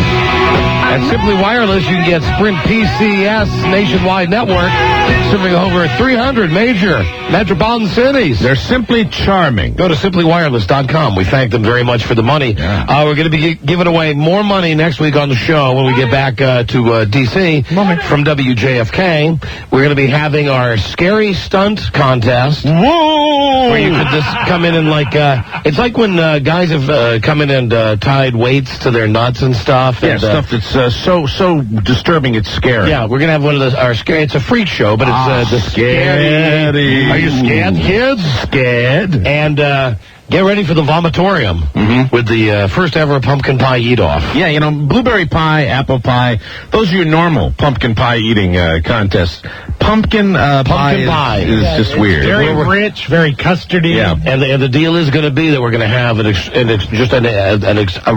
incredible array and assortment of pumpkin pies, and we're going to have a time limit. And how many pies or how much pie you can ingest. Yes, you get paid per pie. Right. And the faster you eat the pie, the more money you can make. Fantastic. So get the trash cans ready. Those are coming up on the show next week. Hello, Don and Mike Show. Hey, how are you guys doing? Hi, we're doing great, thanks. All right, this is Robert from Sacramento. Hi, Robert. And I just want to know if you're going to be making any pies from the pumpkin orgy you had from yesterday. No, all the guys and girls took their pumpkins home with them yesterday. Oh, are they planning on making pies with them then? You bet. Don't know. Thank you. Don't know. Boy, he's been thinking about it all night. Hello, Don and Mike Show. Hi. Hello. Hi, you're on the air. Yeah, how you doing? Listen, I want a bowl. You want to bowl? If you want to bowl us, no, you got to... but here's the deal. What? I want to be bowling with you guys, because I think you guys can use the help. I'm sure we could, but yeah, listen, but then it won't be a triumph when we come back and win again. It's got to be just us. If you want to bowl us, though, if you got a team, call Lisa. Okay, well, there's only two of us then, but we'll bowl all of you. 2 on 4, 2 on 5. We'll take those odds. Absolutely. Yeah, we can do. Okay. Yeah, we'll do it. We can do that. All right, hold on a second. Hold on. Hey, there's some good stuff on the instant feedback. Joe One Leg from Jersey writes, Don and Mike, let me get this straight. You with the only white chick, that must be for Lisa, getting ugly looks from the whole place, so you continue to wait and you change there? I love you, Rummy, but you're not very bright. Never change in a White Castle. Go change it. Bubba from New York writes, the reason there's always a long wait is some idiot orders 500 fish sandwiches the moment you get there. Let me see. Do they sell fish sandwiches at White Castle? I think they do. Boy, that's good fish. There's one from Bobby, a white chick hanging around in a White Castle in New Jersey. Jesus Christ, was she still drunk? Hey, Rummy, bad move. Here's one from D. Martz. White Castle sobers me up every time I go there. You wait 40 minutes, no matter it's 7 p.m. or 4 a.m. Always a line, and they're so friggin' stupid. One time they forgot to take my money. I just got to the window and drove off with my food. Let's see. White Castle serves new camel burgers. Tony from Edison writes, Don and Mike, I went to White Castle with 3 of my drunk-ass friends. We ordered 40 burgers. They put the bags on the spinning window, and the bags fell on the ground. I demand new burgers, picked up the bag, and started eating the burgers that fell on the ground. In another 20 minutes, they replaced the original order. When they come back to the window, we're sitting there eating like fat slobs. They started screaming at us in foreign languages. Good times. Don and Mike, here's my worst fast food story. Burger King in Alpharetta, Georgia. I order lunch for myself, my wife, and 2 kids. It went like this. I need a Whopper with cheese, fries, and a Coke, Whopper Jr., and a Coke, and 2 cheeseburger kids meals. The response? Okay, Whopper? Everything is slower below the Mason-Dixon line. I can imagine. Everybody's got their story. Dear Don and Mike, this comes from Adam. The experience you're relating on the air is why we call that particular White Castle White Hassle. That's great. Let me see. Don and Mike, was Lisa the only one at the bowling alley drinking milk? No, actually, Lisa drank last night. Yes, she did. Let me see. Shell from Sacramento. Guys, want to let you know yesterday's show was the funniest damn one I've heard. We were talking about it last night at darts. None of us will ever look at a pumpkin in the same light. And then, what is this? Please tell Lisa. Everybody just keeps writing. Please tell Lisa. Please tell Lisa. Please tell Lisa. Please tell Lisa. Everything's about Lisa. Everything's about Lisa and drinking. And the White Castle. And the White Castle. The White Hassle. White Hassle. That's perfect. That's funny. Hello, Don and Mike Show. Winston. Oh, how you doing? Hi, we're doing great, thanks. I know you've gotten off the subject, but I got to go back to the O.J. Simpson. Did you all see after the trial he was signing autographs with the jurors? Are you essing me? I mean, they went right live to the courtroom. He was just signing autographs, shaking hands with the jurors. Hello. Happy. Hello, O.J. Hello. Wow, it's amazing. And on the show, it was like 2 white women and a white guy as the and a black guy as the host. And the white women were calling him the devil and stuff like that. Oh, come on. What show would have a white woman have the balls to call O.J. the devil? Well, I guess they figured they were strong in numbers because there were 2 of them, so. Wow. He's the devil. He's the devil. He's the devil. O.J., may I have your autograph? I'd be glad to. It wasn't Greta Van Susteren, was it? I think one of them were. Really? One of them were. The devil?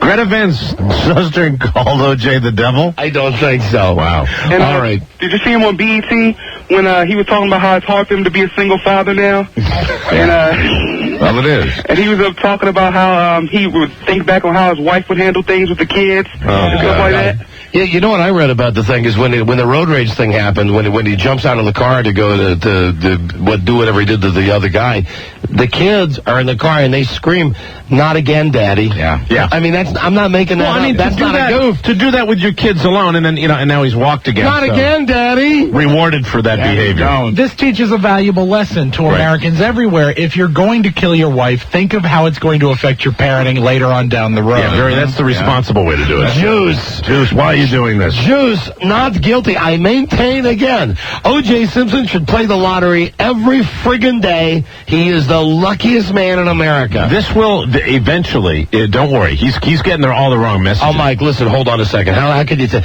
the guy's already committed the worst crime you could commit? He cut his wife's head off and he got away with it. It'll catch up with him. I swear to God, it will eventually. He will be back in a courtroom. He will be. I think that the guy's probably got to feel like Superman right now. So, and now after this, people are going to F with him more, and he's going to probably get into another situation. I'm signing autographs. F you, O.J. Hey, you know that team that you played yesterday was named after Al Snow, right?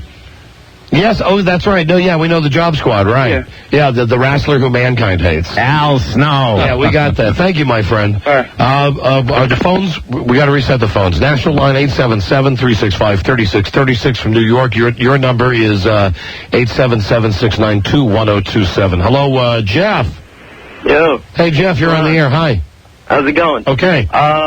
You actually get the same problem at every White Castle in Jersey. And I actually live 2 minutes away from where you guys bowled, but I had to go to school, And we actually got kicked out of there once because we started throwing our onions at the ladies. I worked there. And, the guy was actually yelling at us. The guy who was, these onions were, pretty old and hard. And the guy that started yelling at us, he had no teeth. So we were wondering where the onions actually came from. His teeth. Hey, all right, his teeth. Okay, thank you, my friend. White Hassle. We started throwing onions at them. Of course. Hello, Don and Mike Show.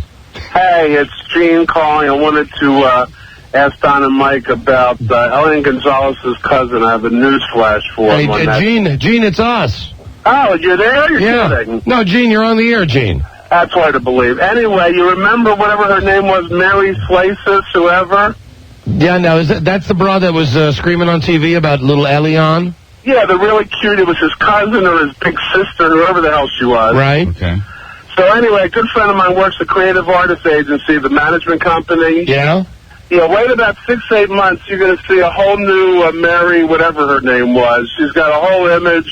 They're putting her in a movie. It's supposedly like a B softcore thing, and she's going to be doing some modeling, supposedly. Hey, I would watch her in a softcore. Yeah, she was hot. Oh, she was unbelievable. Are you kidding? I'd watch her in a softcore. Hey, when you're in the spotlight, no matter what the circumstances, you're in the spotlight. Use it. Hey, Michael Jackson would watch Elion in a softcore. Absolutely. With Macaulay. See. Hello, Don and Mike Show. Hello? Please, for the love of Christ, turn your radio down. Hello? Hello? I see the guy. We got a guy there just listening to his radio. Hello, Don and Mike Show. He was preparing to go to trial. Hello, Don and Mike. Trying any of these lines. Are the phones not? Is it me or is it the phones? Don and Mike, hello. Yeah, I'm calling to find out what's going on with the Dennis Murphy thing. I haven't heard anything about his, shoot. The porno was canceled last weekend because there was a problem with the photographer. There was a tragedy in the photographer's family. However, it has been rescheduled for next week, and that reminds me, thank goodness you called. The guy who's getting married this weekend, please call the show, and if you can't get through on the request line, call Lisa on the NEW business line, because Dennis lost the address of the church and where the reception is. Oh, okay. So I hope he calls in. We don't know. We don't know. We don't have the information anymore. We don't know where Dennis has to go to. So Dennis got the address. Now that's the way I understand it. Did Dennis get the address, Lisa? Did he? No. Oh, no. All right. Well, no, it's on us then. We lost it. All right. Refs, I was getting all excited. It was another excuse to yell at Dennis. Yeah, we lost the address. This guy who got engaged on the show, he is getting married this weekend. Right. And he was nice enough to invite us to the wedding and a beautiful reception. We can't go, so we're going to send Dennis instead, but we don't have the address. So if you're listening, I think the guy's name is Robert. Please, Robert, call us or call the business line. Because Robert sounded really excited about having Dennis at his wedding. Who wouldn't be? Jeff, Don and Mike show. Hello. Hey, Don and Mike, what's going on? Hey, buddy. We have this guy, you know, the fat kid that hangs out with every group, that you just hang out with him because he does stuff for you. So we have the kid, right? We get really drunk, and he drives, I'd say, a good 45 to 50 minutes to White Castle, picks up about 300 burgers, right? But here's the catch. What? The kid will only eat burgers without ketchup, and he eats about 50 of them himself. Wow. So he waits there at White Castle on this line in the ghetto part of New Jersey. He's driving from, like, suburbia where everybody's loaded. Right. And he's sitting there with all these black guys who are staring at him at like 2 o'clock in the morning, picking up 50 White Castle burgers for himself. Now, your standard White Castle burger comes with ketchup, right? Ketchup. And he doesn't have ketchup or pickles. It's a special. Oh, so it's a special order. Right. So he's got to wait like at least 45 minutes to pick it up. So this is like a 300-pound guy, and you just get bombed, and you send him out to get you food? Oh, yeah. Yeah, it's the great melting pot of America. You know, you have the white guy at the White Castle, you have the brothers that are in the White Castle, that are in that neighborhood, and then you have the people that come from all over the world who are working in the White Castle and getting everybody pissed off. Yeah, and everyone leaves angry. It's amazing, regardless of race, creed, or color. It's the great melting pot that is America. Oh, that's the other game that we were playing as we were waiting in line at the drive-thru. What would be the country of origin of the person who actually got on and said, hello, welcome to White Castle. And I don't think we ever really dialed it in, did we? No, we never knew for sure. It was a foreign country, but we weren't sure which one. All right, guys, be good. All right, thank you, my friend. Thanks very much for listening. Is the kid here? Let's bring the kid in and get this thing started. Yeah. I mean, the college guy calls us. He works at a college radio station. Hello, young man. Hey, come on, sign in. Have a seat. Sign in. What the hell is the deal with your hat? What the heck are you doing? Is that new? Is this a new trend? It's a visor, Mike. It's a visor. I know it's a visor, but I mean, I've never seen the visor backwards and upside down at the same time. It's all the rage in Long Island where I'm from. Wow, so we see a new fashion trend here. Before we start, I need Don to look at your notebook. Sure. Okay. All right, may I see it? Can you imagine him writing, take penicillin, Allah is great? Yeah, this guy's like the exact handwriting of the guy who wrote the letters to... that is freaky. To Brokaw and Daschle. Yeah, Don, you better watch out. I covered it with anthrax. That is very, very scary. Yeah, that's spooky. Now, what you go to a college that's the equivalent of 13th grade, right? Yes, sir, but I'm only 17, so next year I'll be transferring to a better college. All right, so in other words, you're going to the 13th grade, the community college, no, but you're younger. Well, my birthday is next week, so I turn 18 next week. Oh, okay. So are you kind of advanced in that regard as far as high school? No, not really. Just like other losers across the nation start school later than kids here in New York. Oh, so he's not in 13th grade now because he's extra smart and young. It's just the way his birthday fell out. Yeah, I understand. I love that in that regard. Very good. And what is the name of the 13th grade you go to? Nassau Community College. Beautiful. Very good. All right. Well, 3 cheers for Nassau Community College. Thank you very much. And you have a college radio show. When is it on? It's on Saturdays from 2 to 4 on the 5 throbbing watts of radio power. 5 watts. I've been on a 5-watt station. All right, go ahead. You wanted us to be on the phone with you, but we figured you could just come by the studio. Yeah, I really appreciate it. And you could just get an air check and play it on your show this weekend. So go ahead. Okay. Let's start. Well, my first question is, Don Mike, well, why don't you start like it's your show? Like it's your DJ show. Since you're going to take this tape, right? You're going to take the tape off the air? But I'm going to cut it and splice it. Oh, you are? No, don't do that. Yeah, back sell a record. Well, my name on the air, you're going to laugh. I can't really tell you my name on the air. Oh, sure you can. Why? Well, what's your name on the air? You're going to make fun of me. Of course what's your name on the air? Zach Rocks. Zach Rocks with you. Zach Rocks. Turning away. I'll do a stager for you, all right? Hold on, here you go. First, I'll give you the intro to the record, and then he can do the outro. All right, very good. All right, and here is the record right here. You're listening to the Zach Rock Show. What's the station? WNCB. On WNCB. Hey, what's up, Nassau County? How you doing? It's Zach Rocks in the house with you on a Saturday afternoon. Why is Rob laughing at me? We have the esteemed pleasure of having two fine gentlemen of radio on. Not in the gay way, but fine gentlemen anyway. Don Geronimo and Mike O'Mara. Hi, Zach. Hi, Zach. How are you? It's great to be on the Zach Rock Show. It's something we've always wanted to do. Your theme sucks, Zach. Yeah, I mean, what are you playing this for? Some big fat guy picked it for me. God. Zach Rocks. First of all, I want to thank you, gentlemen, for coming down. Welcome to the show. How are you enjoying New York so far? What's your first question, son? Okay, well, you two guys have been together a long time. How'd you get your start in radio? Oh, come on. You don't really want this boring. Next question, boring question. That sucks. Next question. All right, but next question, please. Okay, very well. What inspired you both to go into radio? Different question, different phrasing. But don't you have any good questions for us? These are the questions my professor told me to ask. Oh, okay. Oh, your professor told you to ask. Don, what inspired you? It starts with P and ends with Y. I will ditto that. That's both of us. Yeah, we did it for the women. Really? Yeah. So we did it all for the nookie. So what you're saying, radio is a good way to get girls? Yeah. When I was your age, how old are you? 17. I was working in Pittsburgh at a station, 13Q.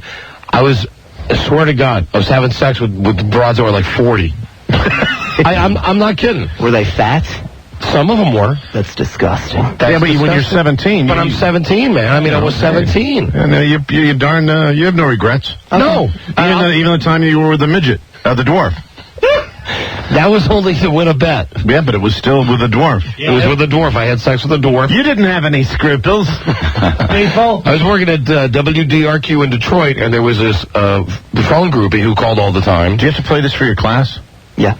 Yeah, well, I'll tell you, I don't mind telling you. There was I'm just curious. It's not a Catholic school. There's a groupie who would call the station constantly. You pick up the phone and you go, DRQ. She goes, oh, you're so sexy. And I finally asked somebody, I said, what's the deal with this girl? And they said, she's a midget. Dwarf. Excuse me, a little dwarf, person, right? A dwarf. And I got a job in another city, and the guys got a bunch of money together. We were going to have a goodbye party for me, and they said, rather than have the party and spend it on all of us, we'll pay you this amount of money if you have sex with the dwarf. And you did, and you had spotters, right, hiding in your closet? Yeah, but that's a little gay, that part. My condo had been cleaned out because all the stuff was being moved to Washington. Right. So it was just me and her on the floor. You and the Lullaby League. And it was Big Jim and Bill Bailey and some other guy were hiding in the closet watching me. Was there any backdoor action? Oh, my God. I want to tell you something, and I hope you play this for your class. That is an exit, not an entrance. Very good. Oh, okay. So you're not a fan of the backdoor action? No, I am not. It's going to be a highly entertaining session. Oh, yeah. Mike, what about you? Are you a fan of backdoor action? You know, I am not as adamantly opposed to backdoor action as my esteemed partner. However, I have never personally experienced the backdoor action, and I must qualify that statement with there have probably been one or two occasions where I have tried and been rebuffed. Oh, it's a shame. That's only been very late at night. Let me also say Mike's giving the finger, though. Yes. Oh, really? Yeah. Well, there's nothing like the stinky finger. I can't believe this is going to be an interesting class. Hey, hold on. Brian here wants to talk to you for a second. Hello, Don and Mike Show. Brian. Hey, Brian. How you doing? Hey, welcome to this guy's tape for his class. Thank What's up, Brian? This guy's an idiot. Oh, no. F you. Oh, boy. I swear to God, I'm driving in the LA right now. I think I'm going to fall asleep. Hey, this is Zach Rocks, sir. You're listening to Zach Rocks. We're helping a college kid. Give him one more minute here. All right, go ahead, Zach. Next question. Go ahead, what's the zaniest thing you guys ever did on radio? Next question. No, come on, Zach. Oh, come on. Why not? No. Lousy question. How about yesterday when we had people having sex with pumpkins? That was really the zaniest thing you guys That's pretty zany. That's the zaniest thing ever, Zach. Okay, crazy. Next question, Zach. Okay, well, what do you guys intend to do in the future for more zaniness, if you will? Wow. will. I'm sorry, we've got to excuse him. These questions these are just horrible interview Okay, I'm questions. sorry. They would be better if I were able to do my own type of radio show, but this is going to be heard in a class, and I can't exactly ask. Well, you were just talking about backdoor action. Yeah, but that I'll edit out. Oh, you're going to edit that out? No. I have to get some quality content. I'm not going to participate in this if you're going to edit this part out for your class. Play the entire tape for your class. Play the entire tape for Professor Backwards class. Zach won't be able to do that. Why don't we give him the 2-minute complete phony interview? Okay. Just so he can do it for his class. Just completely jive, all right? Okay. Go ahead. Thank you. Okay, hey, welcome. We're here with Don and Mike. So, Don and Mike. Hi, Zach. Hi, how are you? So nice to have you with us today. Hey, buddy. Don, have you had a chance to meet Zach? Good looking young man. Thank you. Thank you. BMOC. Yeah, the big man on campus. Thank you. BMOCDA. So, what are your guys' future plans? Well, I think what we want to do... television? What we want to do, Zachary, is we want to continue our work, our charity work that we've done for quite some time, our candy striping and work at the local retirement homes. And as you can tell, we've got faces made for radio. What's next, Zachary? You kill me. Oh, that's great. Yes, Zach. Okay. With you guys moving to middays, what other major markets aside from New York do you plan on moving on to?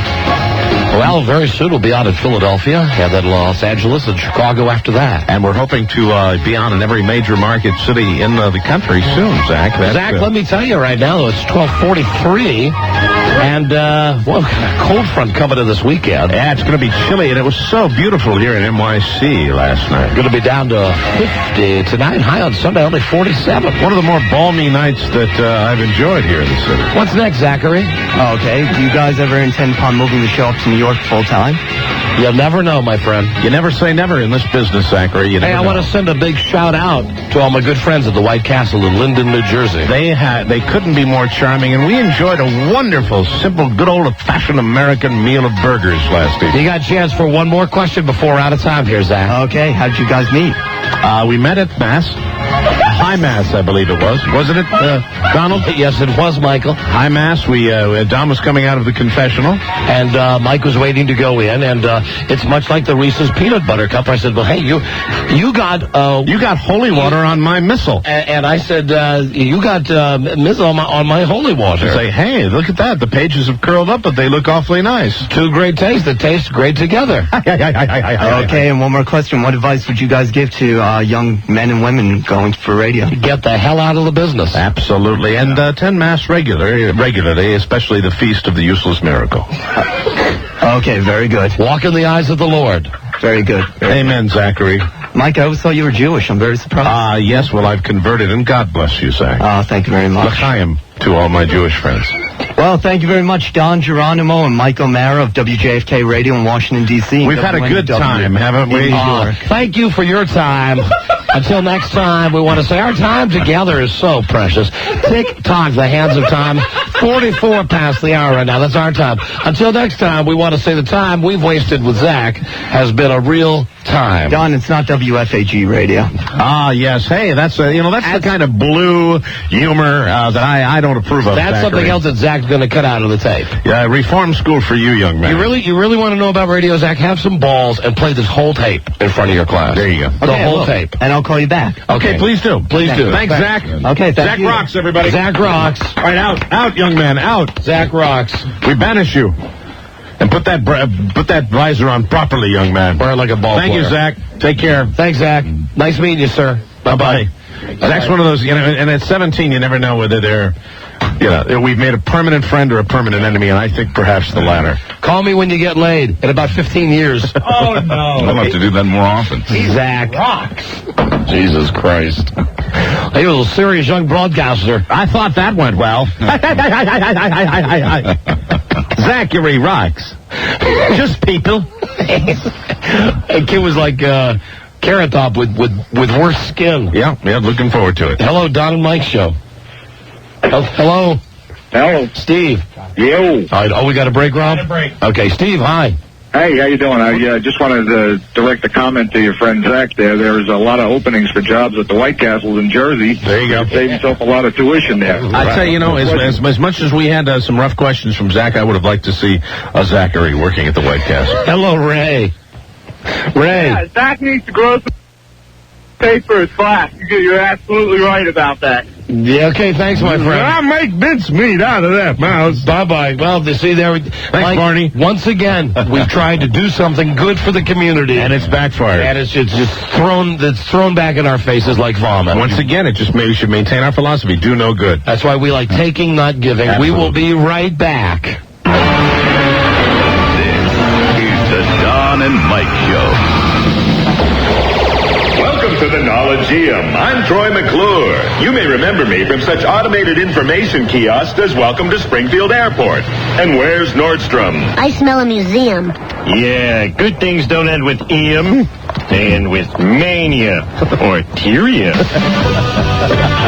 They can bust freestyle, but choose not to. Don and Mike. All right, here's our phone number, national number, 877-365-3636 in New York, 877-692-1027. Cards like this. Okay, you got those numbers? No. Use them. What are you playing there? If I strip for you, will you strip for me? Never heard it. Sure you have. Don't you remember it by Adam Ayers? Like what lovers did. I know you got to remember this song. I remember Goody Two-Shoes. No. You strip for me. Here I am. I was getting ready to tell you how much I like you. I strip for you. Will you strip for me? Whoa. Hello, Lewis. Hey, what's going on, Don? I thought it was Lewis the retard for a minute. Hi. Yeah. Hi, Lewis. Yeah, I was born and raised up in Jersey. I live out here in Virginia. Yeah. You had a quote earlier in the show talking about White Hassle. White Hassle, yeah. Yeah, we brought that up in the 80s because every time we went to White Hassle, we always ordered the murder burgers. That was the whole phrase. He gave me half of it. It was called White Hassle with the murder burgers. It was something like crack. You know it's bad for you, but you always go back for more. There you go. Okay, thank you, my friend. Right. Hello, Don and Mike Show. Hello. Yeah, is this Don and Mike? Yeah, hi, who's this? Yeah, this is Brian from Long Island. Hey, hi, Brian. How are you? We're doing great, thanks. Good. I got a quick question for you. I was first-time caller and just started listening to you guys. I think you're excellent, but I didn't get to hear what happened with the how they won the $1,000 in that pumpkin contest. That's too bad. Each pumpkin had a number on it, and we had a drawing. Yeah, but and most of the people yesterday, with the exception of the very first guy, everybody won the additional cash bonus of $250 for completing the date. Successful date. Yeah. Oh. If you know what we mean. I hear you. Yeah, I think we can say it. I think we can probably say it today. That they, no, we can't say it again today. No, of course not. Well, you know what they did. The guys, you know. Yeah, I get it. Yeah. You know. They're like Magic Johnson. The guys, Yeah, the girls went, Who's this Bob Spiewak guy? He's writing back at Don right now. Bob Spiewak, he's America's most famous white supremacist. Okay. He is. All right, guys. Pleasure talking. I like the way they get. Again, thank you, though. Bye-bye. Thank you. Bye-bye. See you later. So long. America's most famous white supremacist. Hello, Don and Mike Show. Yeah, is this Don? Yeah, and Mike. Hi. How you doing? I was wondering if you were taking any more challenges for bowling. For the bowling team? Oh, you got to call Lisa on the business line, because I think we're booked till 2004 now. Lisa, aren't we booked till the end of the year? Seriously? Although I'll tell you what, we do have a great match coming up in December. Well, first I better tell you that next Tuesday night. Tuesday, we're bowling at the AMF Bowling. AMF. In Annandale, Virginia. We're bowling against a team called Just Throw the Damn Ball. Hey, Lisa, did the homos ever firm that thing up with you? Okay, in D.C., in December, there are a bunch of flaming homos. Wonderful. These guys are out in the club, big fans of the show. Yep. Flaming homos, that they are going to bowl us in drag. Oh, that is... Now, bring the cameras for that. And the deal is that if we lose to these 4 homos, or 5 homos in drag, We have to go with them to a gay club that night. Oh my God! And if we beat them, they're going to come with us to the Gold Club or to some upscale strip joint with broads. Very good. Wonderful. So we really, really have to hone our game over the next month or so. Absolutely. Would be a guaranteed win for you guys. Yeah, absolutely. Well, you would think so. Yeah, but we still have to work on it. You would think so. Thank you for the call. All right, thanks. We appreciate it. It's growing hair. It sure is. You knew it would. Hello, Don and Mike Show. Hello, Jason. Yeah, Don and Mike. Yeah, hi. How you guys doing? We're great, thanks. I'm from Alabama. I just want to tell you guys you're awesome.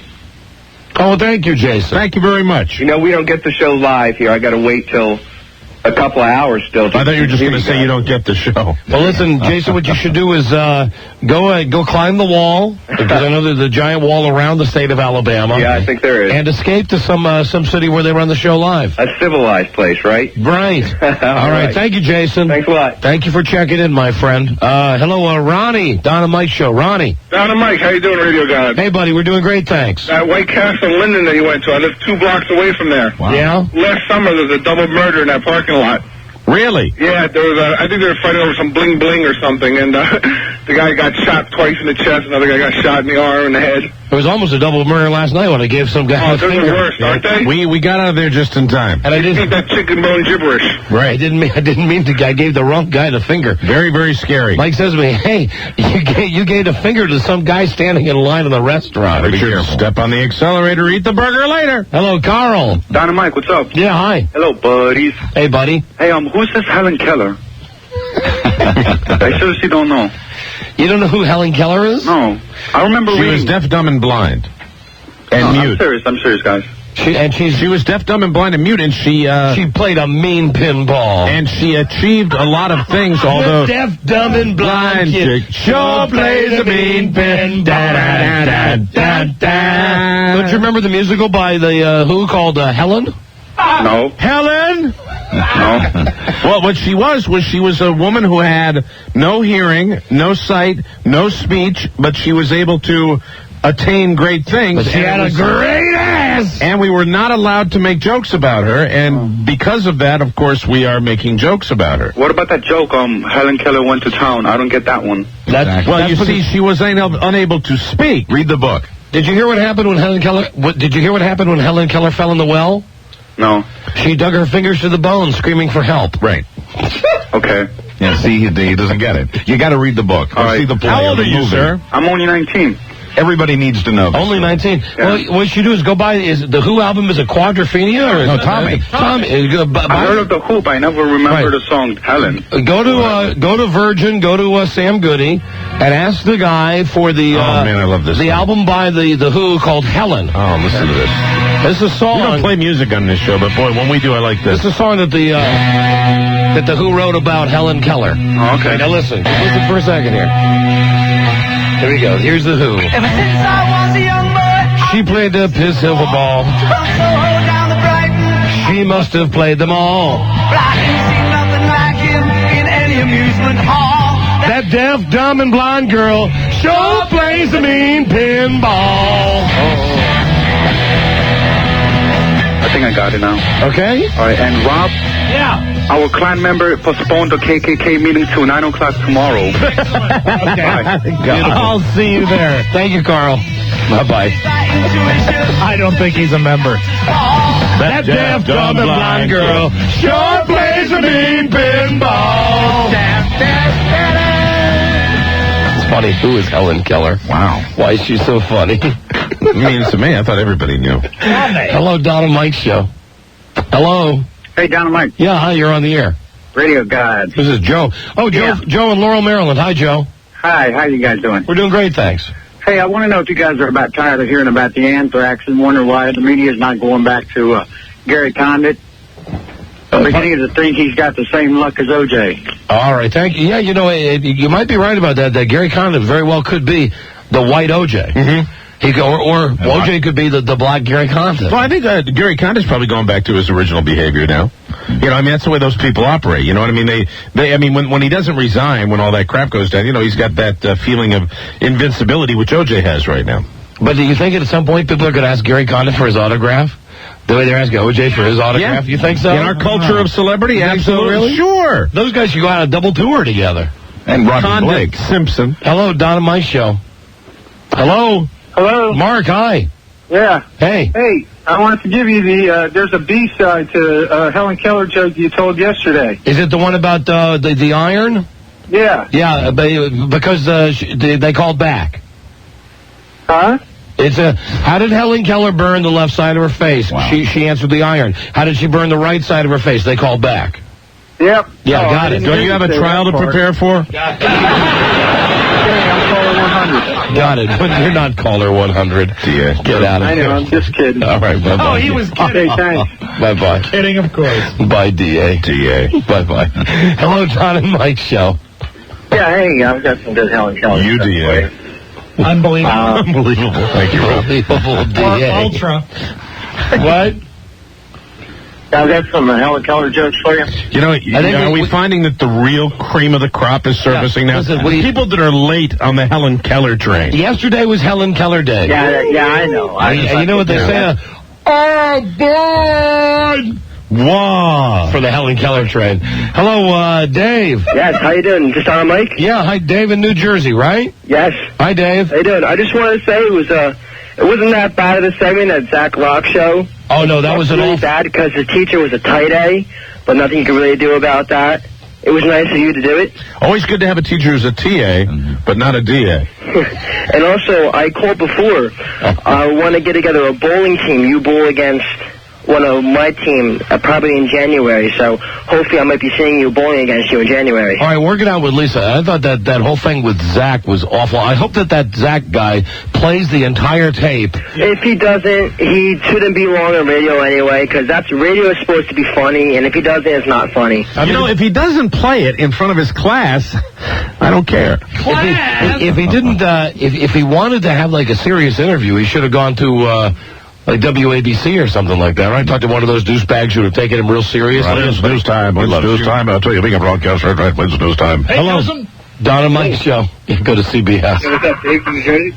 Go to Oldies 100 and talk to Goldie. I'll go to CBS, talk to Dan Rather. Yeah, I know how that would go. Just ask me a question. You're Zach. You ask Dan Rather a question. How'd you get in the news? Hello, Don and Mike's show. Hey, Dave. Yeah, hi. You're on the air. Hey, what's up? Whatever happened to Beretta? What? Can you speak up? Whatever happened to Beretta? Robert Blake. Yeah, that's another guy. That's another guy. Remember way back when they were going to arrest the guy? Yeah. He's guilty as sin. He killed his ex-wife or whoever the hell it was. Or had something to do with it, and you haven't heard about any arrest. Right? No, he's walking too. He's walking, he and OJ and Gary Condit. Right, it's a club. They should start. Hello. He better do one thing, though, if he's walking around. He better keep his eye on the sparrow. I think he and OJ actually are going to a party tonight at William Shatner's house. It'll be the Condit Blake Simpson tour. No, those are the four, though. Hi, this is O.J. Simpson. Hi, I'm William Shatner. I'm Robert Blake. And I'm Gary Condit. Would you like to kill your wife and get away with it legally? And then we all just go, Join us. You go around the room. I chopped my wife's head off and got away with it. Pushed her in a pool, and she's gone. and I shot my wife while we were waiting outside a restaurant. And my intern just disappeared. Beginning to see a pattern? We sure are. But the dream is we're free today. Who wants more cheese? All sitting up there like inside the actor's studio. Just sitting on a stage. Wow. We'd be glad to autograph knives for you, guns, silverware, and our penises. Jesus, absolutely. The white OJ. God damn, there's three white OJs out there. Absolutely, and you're seeing a pattern. Hello, Paul, Don and Mike show. Hello there. How you doing, Don and Mike? Hey, we're doing great, thank you, Paul. Doing fine. How come nobody heard Helen Keller when she fell down the well? I just had this one on. Yeah, no, this we're gonna have to ban this because we got the DAs calling with She it. dug her fingers to the bone screaming for help. No, it's because she was wearing mittens. Hey, DA, it's the same difference. I just had the joke on. Come on. Hello? And now you're silent. I'm sorry. Thank you. Yes, you are. I'm getting very close to banning the national lines. I'm getting very close. I want to tell you something. The other day, no offense to all of our national callers, The other day when we just had the New York lines open, right? It's a pretty damn solid show. It's the late to the party guys. Yeah, you stay Helen, current. The Helen Keller guys. 7 weeks now. Keep up. 7 weeks it's taken them to do it. What? To get onto the Helen Keller bandwagon. Absolutely. Hello there. Don and Mike show. Hello. Yeah, hey, so when do you think that Robert Blake, Gary Condit, and all OJ and the other guy are going to start their own national hotline for murder for hire? Okay, all right, listen, that cements it, I think. The fact that for the rest of the show, we're just going to take calls at 877-692-1027. Thank you very much. We'll see what happens just with that phone number for the rest of the show today. Body blow. Because I've just been noticed, no slight to anyone who listens to us anywhere else. I just noticed that generally, from the phone on the left, we've not had a lot of DAs, but from the phone on the right today, for whatever reason, we've had an incredible amount of DAs calling us. Have to do some tweaking. So I'm sure it's a crossed wire. Let's just try this line. Hello, Don and Mike show. This is, as far as we know, the non-DA line. Very good. Hello, Don and Mike. Hey, how you doing? Hey, we're doing great, thanks. I got a Helen Keller joke for you. Oh, God, no. It's everywhere. Might be a good one. No. Listen, that was yesterday's show. Really? Okay, bro. Okay, thank you. Take care. All right, thanks. Bye-bye. Bye-bye. Maybe it's the Helen Keller thing. Maybe I think so. It's just not a DA thing. It's just a Keller thing. Hello, Don and Mike show. Hi, how's it going? Okay. What's going on? I just wanted to say ha-ha to all the national listeners. Thanks a lot, guys. All right, see you later. All right, bye. No, we'll keep the lines open for Why everybody. not? We'll keep the lines You open. never know. We'll keep the lines open for everybody. Hello, Don and Mike show. Hello. Hello. Hi, you're on the air. Hey, how you doing? Listen, I know you just got a call in reference to, you didn't want any more teams to bowl, but I was just wondering, we're a bunch of corrections officers from North Jersey. Yeah? And we were wondering if you'd be interested in bowling against us for a charity. Maybe half the money going to New York, because we've been over there a couple times. I think we'd be very interested in doing that. Yeah, and the other half going to an officer who's just lost his daughter. She was like 13 years old. Absolutely. Oh, well, that should be all the money going to the officer who lost the daughter. You want to do that? Do you want to make it all the money going to the officer who lost the daughter? I mean, both are, great charities, so. All right, yeah, you got it. Hold on a second. You guys decide what, you're the correction officers. You decide how you want the money to be distributed. Hold on just a second. Hello, hey, John, Don and Mike show. Hi there. How you doing? Hi, we're doing great, thanks. Okay, this is the best one I've seen yet. In Hustler magazine, they had William Shatner, O.J. Simpson, and Robert Blake sitting down in on a movie poster thing, and it said Dead Wives Club. There you go. That's right. Wow. And you know what we're going to need is some high-profile woman to whack her husband. Yeah, just to get a little balance. That's good. Dead Wives Club, because there was a stupid movie, The First Wives Club. Remember that thing with Goldie Hawn? Dead Wives Club. Hello, Don and Mike show. Not much of a plot, though. Hey, you guys hear why I hit the killer draw and why she's driving the wheel? What's none of these retard hicks, man? Okay. Yeah, listen, check it out. We saw Robert Blake in L.A., me and my cousin. Yeah? He walks up to him, he's calling him hotshot the whole time. He's in a mall. He's got, security around him. You'd think he was Elvis, right? No, wait, hold on. Your cousin called Robert Blake hotshot? Yeah, he's calling him hotshot. I hate my wife. He started a fake conversation standing behind Robert Blake, talking about how much he hates, talking to me, I hate my wife. I wish I could kill her, blah, blah, blah. And then he kind of glances, looks over. You can tell Blake is listening to us. His security is giggling, because the guy behind him is making shit. He can tell what we were up to, and he could tell we were New Yorkers. Next thing he looks over, and he looked right in my cousin's face. My cousin goes, "Hey, hotshot, what's going on?" Dude, he wanted to crawl in a hole, man. Oh, my God. Dr. Mike, I just wanted to say real quick. Yeah. You guys, seriously, since taking over Ron Affairs, you guys have been doing a great job. And throughout the whole tragedy, I had you tuned in. It was like a special ed 10-10 wins. It was a good thing. Thank you, man. Thanks a All lot. right, take care, boy. I love Hotshot. Hey, Hotshot. How you doing, Hotshot? Hey, Dan. That's like what a father would say to his son that was wearing a fancy outfit. Dan in Fairfax. Hello, Don and Mike show. Hi, Dan. Hey, what's happening, Reggie God? Hey, my friend. Hey, quick question to Mike. Yes, sir. Mike, have you made your trip past Pickle Park yet? I have, and you know what? I have not seen evidence. I still don't think I have it right. I think I'm not sure, but I've driven by two places. There was Is Pickle Park right off Route 234? No, well, no. Or is it off 29? You know where 29 and 234 intersect? Yes. Okay, keep going towards Gainesville. Okay. And then, right before you get into Gainesville... I've done it. So I have not seen a lot of it. However, I went up 234 the other day, and there was another little parkland area, and I did see a bunch of men. The grotto. So I think maybe Pickle Park is kind of a floating location. Really? But I didn't stop. But I will this weekend. What's it floating in? I know we got a break. Thank you, my friend. Let's go to Alice in Springfield, Virginia. Hi, Alice. Hi. Hi, honey. Hi. I wanted to ask Mike. Mike is a big Jonathan Winters fan. Yeah, I like Jonathan Winters. Have you seen... I like his current work. Is he dead? I don't know. But I don't think he's done anything in like 30 years. Right, well, Career's dead. I have a book of his paintings called Hang-Ups. Have you ever seen that? His anal paintings. His anal paintings. He made it with his own stuff. Drip work. No, I haven't seen that. No, it's more like Grandma Moses in the mental hospital type stuff. Really? Yeah. Would you be interested in seeing it? Yes, send it to me. Yes, I will send it to you. Send it to Mike immediately. With your home address. Do you get your mail? Not anymore. Don't send no anthrax in that, though. No. All right, thank you in advance, though, John? Yes, honey. One more thing. You and I have something in common.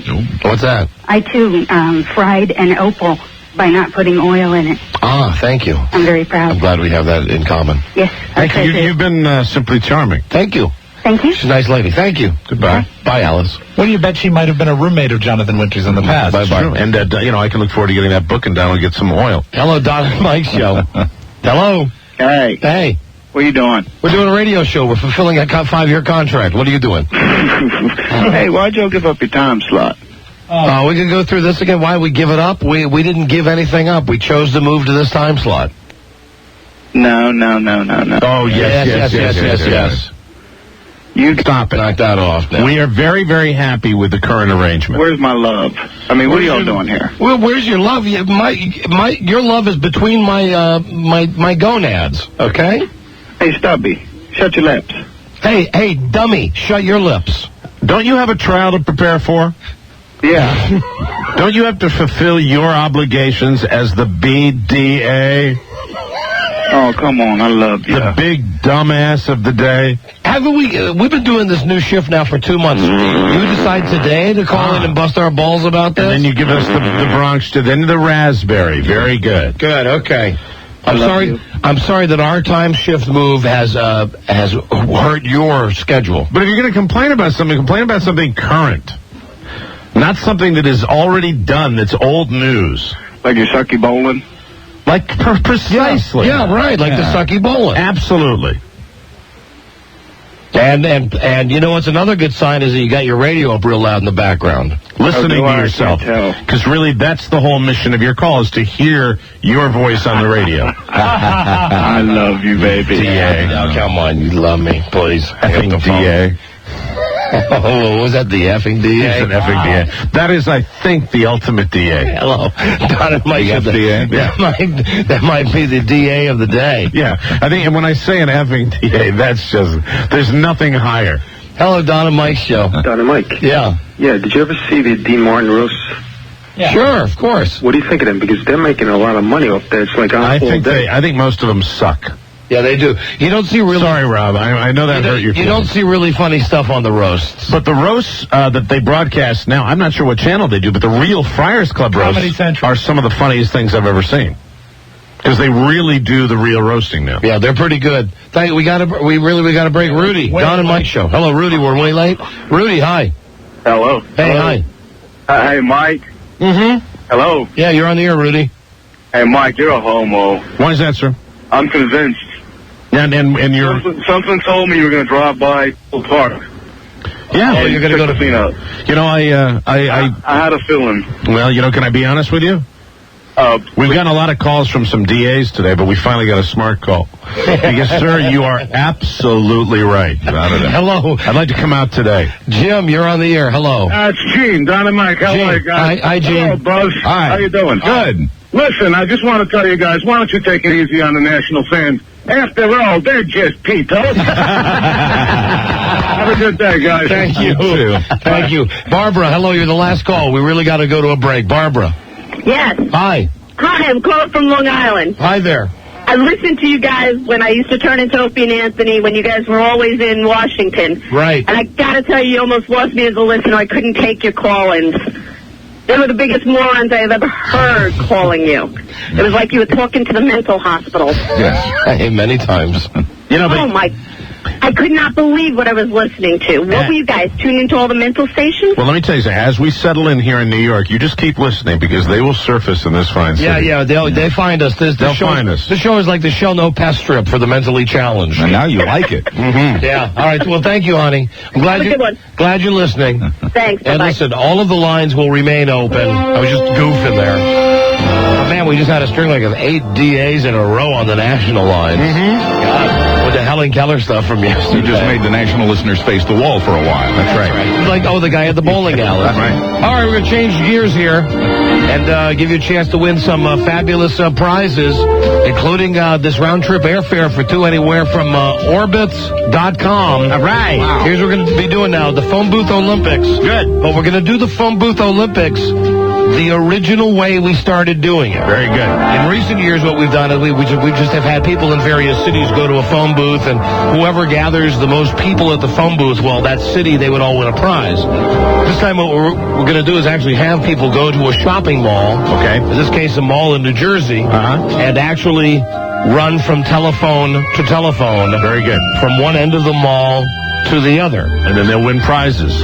Now, hey, John, I need to know exactly where the phone is on the first floor here. I'm going to tell you, if you're listening to this show right now in the tri-state area, you want to go to the Newport City Mall in Jersey City, New Jersey. It's actually the Newport Center Mall. Did I put city? No, you have it right. Yeah, Newport Center Mall. Right, in Jersey City, New Jersey. And the first floor phone is by where? It's right by the McDonald's and the Sparrows. All right, so right now, go to the phone booth by McDonald's and Sparrows at the Newport Center Mall in New Jersey City, New Jersey. Jersey City, New Jersey. We're going to call there in just right after the commercials.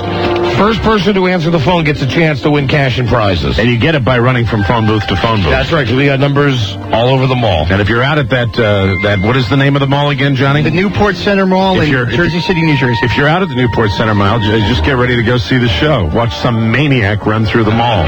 So go right now to the phone booth by McDonald's and Sparrows. We're going to call there right after this. We'll be right back. This is the Don and Mike Show.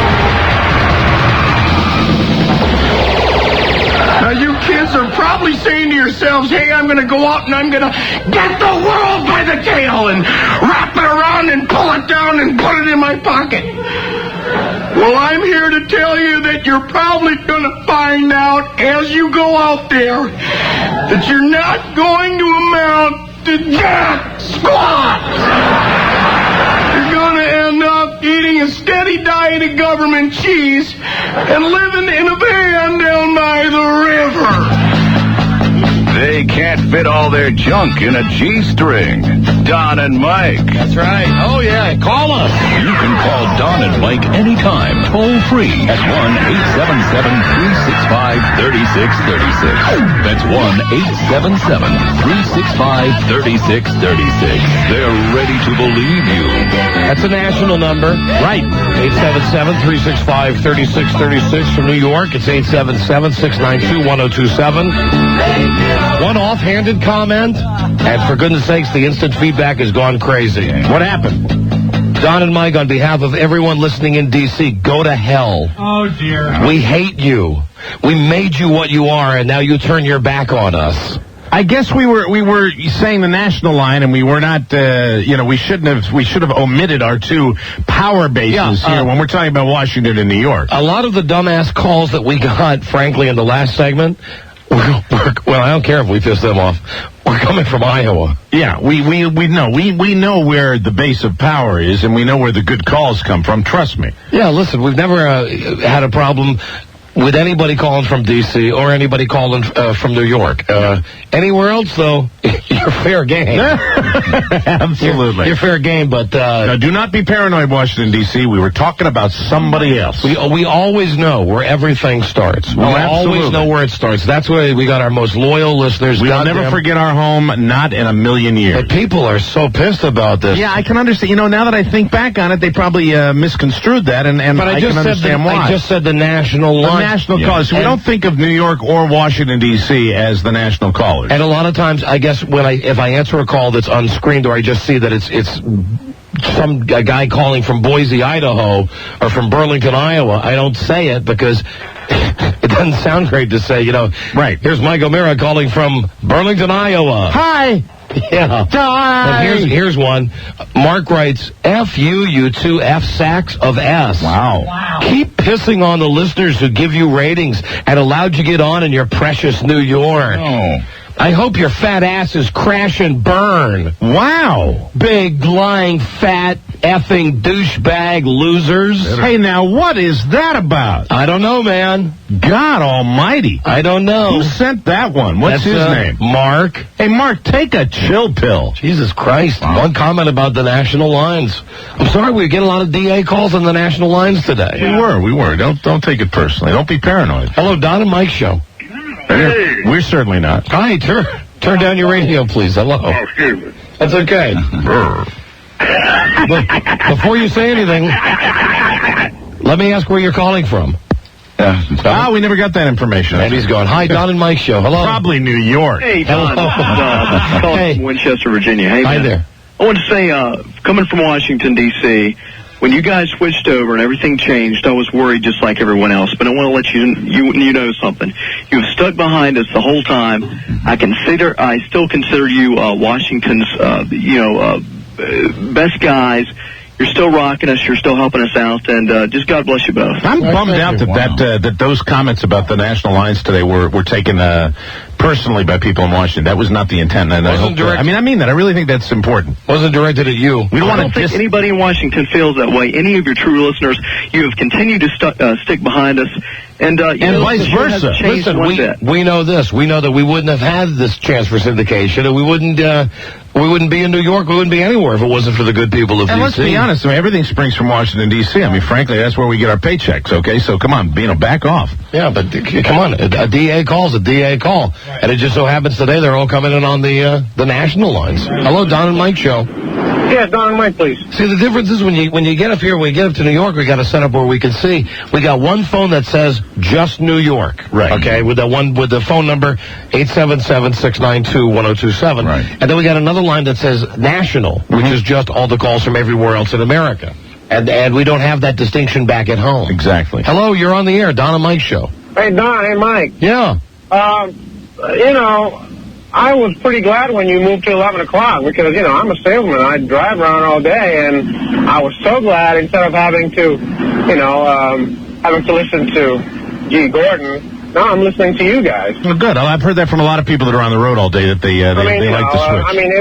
It was fine when you came on at 3 o'clock, but, then it was cut off short around 5, but now I can hear you all the time. Very good. Oh, beautiful. Thank you. We appreciate that. Hello, Rosalind, Don and Mike show. Hi. Hi, guys. Hi there. I'm so glad I got through. I really enjoy your show. Thank you. The reason I was calling is because I want to know what a fluffer girl is. No. A fluffer girl is so glad you called. A fluffer girl is like in a porno, if a guy's having trouble getting wood, she fluffs him the way you would fluff a pillow. They're the real talent of the industry. Like, for example, if you're watching a movie, right, and you see a guy that's in the middle of doing something, and then they might just say cut, and then they have to get into another angle, especially if it's like one camera or something like that. Well, he's not going to be able to. So over on the side is a very talented young woman who fluffs him, like fluffing the pillow. Okay. Well, I really enjoyed it. I'm a virgin, so I didn't know. Oh, you're a virgin. Porno virgin. Porno virgin. Porno virgin. Oh, a porno virgin. Change that. But I want to tell you something else about fluffers. The best fluffers suck. Mm-hmm. Oh, really? Yeah. Think about it. Think about that statement. Think about it. That, ladies and gentlemen, that's a joke right there. That's very good. Just right there. Thank you. Some of them even suck A. Well, there again, that's your own personal thing. Yeah. Okay, let's do the phone booth Olympics. Let's see if anybody's. Imagine that. Mike's got a problem getting wood. He says, "Hey, suck A, suck my A." Don't just stare at it. Eat it. Eat it. Sabrina. Rosalind. All right. Here we go. We're going to call, see if anybody's here. Robbie, hey, dial this out for me, would you please? No, I get all left up on this phone thing. First number, calling the Newport Center Mall in Jersey City, New Jersey. Calling the phone booth by McDonald's, and I always like it when you have Rob dial the outside lines, because it's a really good idea to get a guy that's got smaller fingers than you do. Hey, Johnny, the phone is where? McDonald's and Sparrow's Pizza. McDonald's and Sparrow's Pizza. Beautiful. Here we go. Let me know when it rings, Rob. It's ringing. It's ringing? It's ringing? All right, here we go. Hello? Ah, there it is. Beautiful. Now, the first person to pick up this telephone will win a valuable prize. And then we'll send he or she running throughout the mall. Of course, someone's got to show up first. Yeah? Well, but then again... Well, that's not the right number. Hold on, that's not it, Rob. Well, sometimes if a phone booth doesn't pick up like after 7 rings, it goes to that noise. Oh, we'll do another one. Checked out. All right, we'll do another one then. Try it again. Johnny, what was that noise, for God's sakes? Yeah, most of the phones in that mall, it did that after 1 ring. This is the only one that did it after 5 rings, so this one will work. I'll get it up early enough. All right, Donna Mike Show. Hello? Oh, hold it. What, Rob? It was busy, so I think someone picked it up just too late. Hello? Hang up. Donna Mike Show. Hello? Hey, Courtney? Hello. Courtney, well, what can we do for you? Courtney, you're on the air. Hey, guys. How are you? Hi, we're doing great, thanks. I just wanted to call and tell you guys how much I enjoy your show and how much I love you guys, and I wish I could be there in the studio with you. Why? Oh, we do too. Really? As a fluffer? I listen to you guys when I go home when I'm lonely at night. Would you really? Would you fluff Yeah, us? I record it during the day and I take it home with me. You do? Would you fluff us? Oh, anytime. Really? Who's the celebrity you most resemble? The celebrity I most resemble. Yeah.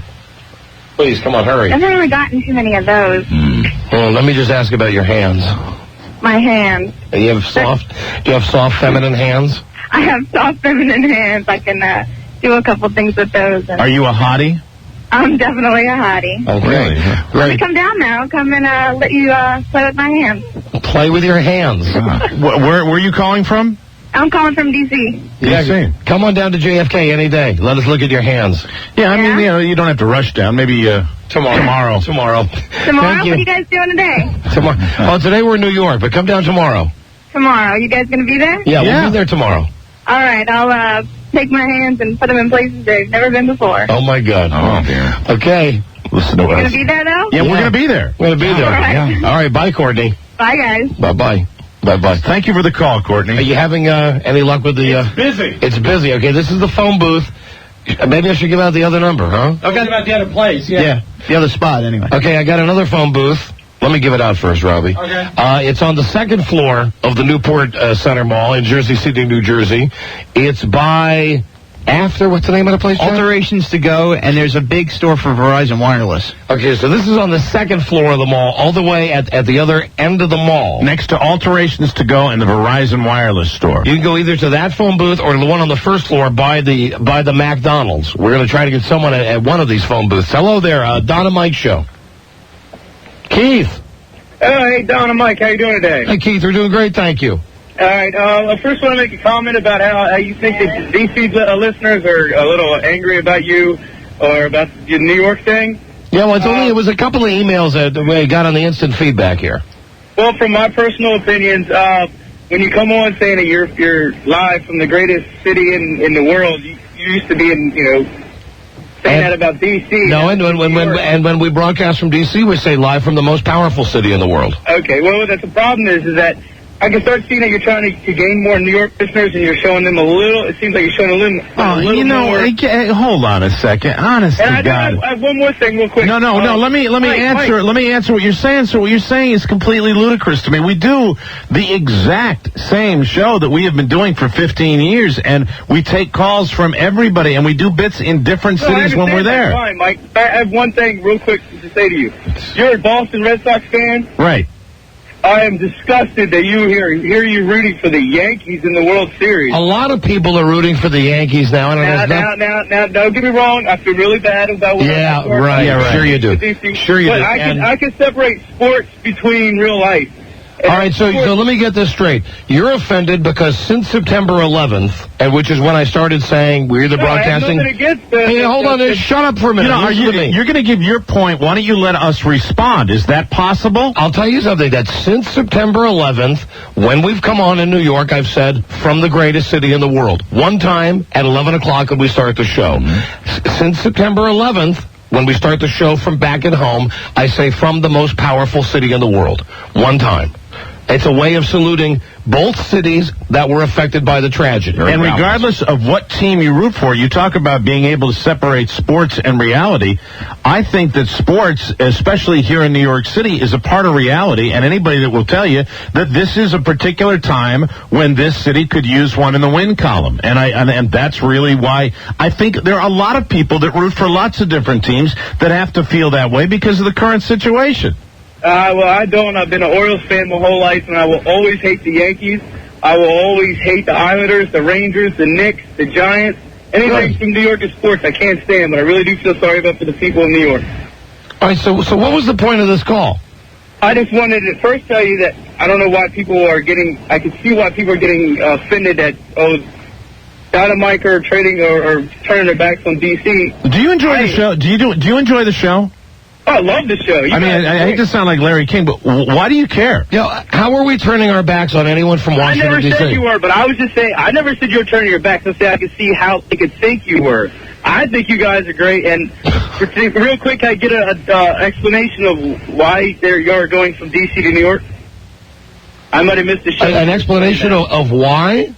Why? A couple days you're in D.C., a couple days in New York. I missed the show of why that was going on. Because New York's the biggest market in the world, and it's important to us to be successful in this city. Okay, that's no problem. I just didn't know why there was a couple days in New York City. But again, if it's the same show that you're hearing every day, I'm not complaining about how great the show is. You guys are awesome. I just love you guys. What do you care then? When we used to go and do a show from Sacramento, did you bitch then? No, I'm not bitching, but I said I wanted to know why. Why? I wasn't bitching or complaining. I just wanted to know why did you, and I'm asking you for the third time, why does it matter? And he hung up. I was just saying that's why the D.C. listeners may feel that you're turning your back. Well, no, the fact is that we made a comment about the calls that was misinterpreted by a lot of people. On the instant feedback. And I can understand that. I can understand where people would say, hey, we're only taking calls from one city. That would piss everybody else off. I completely understand why that would happen. But the whole issue of doing the show up here and doing the show back down there, it's irrelevant. Oh, thank you, guys. You explained it to me, but then again, let's go Diamondbacks, and I am a big DA. That we agree on. Mm-hmm. You're the KDA, King Dumbass today. God damn, that guy's the biggest dumbass to call the show today. He truly is. Maybe I feel differently about rooting for the Arizona Diamondbacks, but unfortunately, anybody that's been in here and, has dealt with this and experienced what the city's gone through, that's the reason. I explained that. I'm still a Red Sox fan. That's it. But I think I'm not abnormal. Yeah. Lewis, hi, you're on the air. Don and Mike show. How you guys doing? I just have one comment. Yeah. Why is everybody listening on New York? New York is the greatest city on this earth, and nobody can say anything about it. Now listen, it's telling me I think we're starting to slide back into some old patterns, which I thought maybe we wouldn't be doing. And I think people got to remember that, wherever you're from right now, it's a good chance to remember that we are at war and remember who the real enemy is. We like all the cities we broadcast from. We like them all. Yeah, you got to understand something. New York, for me, New York has to be the biggest radio market It's the biggest market in the world. You're right about that. But I'll tell you this also, as a native Washingtonian, Washington's a great city as well. Absolutely. I've been to Washington. Those are if you want to know the truth, you want to know the asses that we're going to be sucking on this show, those are the two asses, Washington, D.C. and New York. So, bend over and get ready to take it. Right, we almost wish there were two holes. Because I just want to say this. Well, on women there are. I want to say about Washington and New York, you got a great ass! A great ass! Okay, now, have we had any luck with this freaking payphone thing? No, not yet. Now, what's happening? Because John is putting on the screen, try the first floor number now. I just did, and again, it was busy. Okay. So I don't know. You know what? It's always the trouble of possibly someone actually using the phone. Okay. All right. John, I tell you what. During the break, why don't you continue to call? Okay. At the Newport Center Mall. We're going to get this bit going today, promise me. Jersey City, New Jersey. Go to the phone booth on the first floor by McDonald's, or on the second floor near the name of the place was Alterations Now. Alterations Now. Go there right now, answer the phone booth, and we'll play a game with you. Everybody else, we got a break. I just want to say one last thing. I wish I was in Wichita. We love you all. We'll be right back. This is the Don and Mike Show. You have to think of the audience as a child that you're in charge of. And you have to do right by the child. And the child will ask for things that they shouldn't be given, because it'll make them ultimately less happy. It'll be a better feeling for them. They'll look back on this thing and have something that they experienced in their lives that didn't go to hell. Well said. Right. Hey, man. They got the voodoo. Don and Mike. We do. All right, the show's gotten away from us today.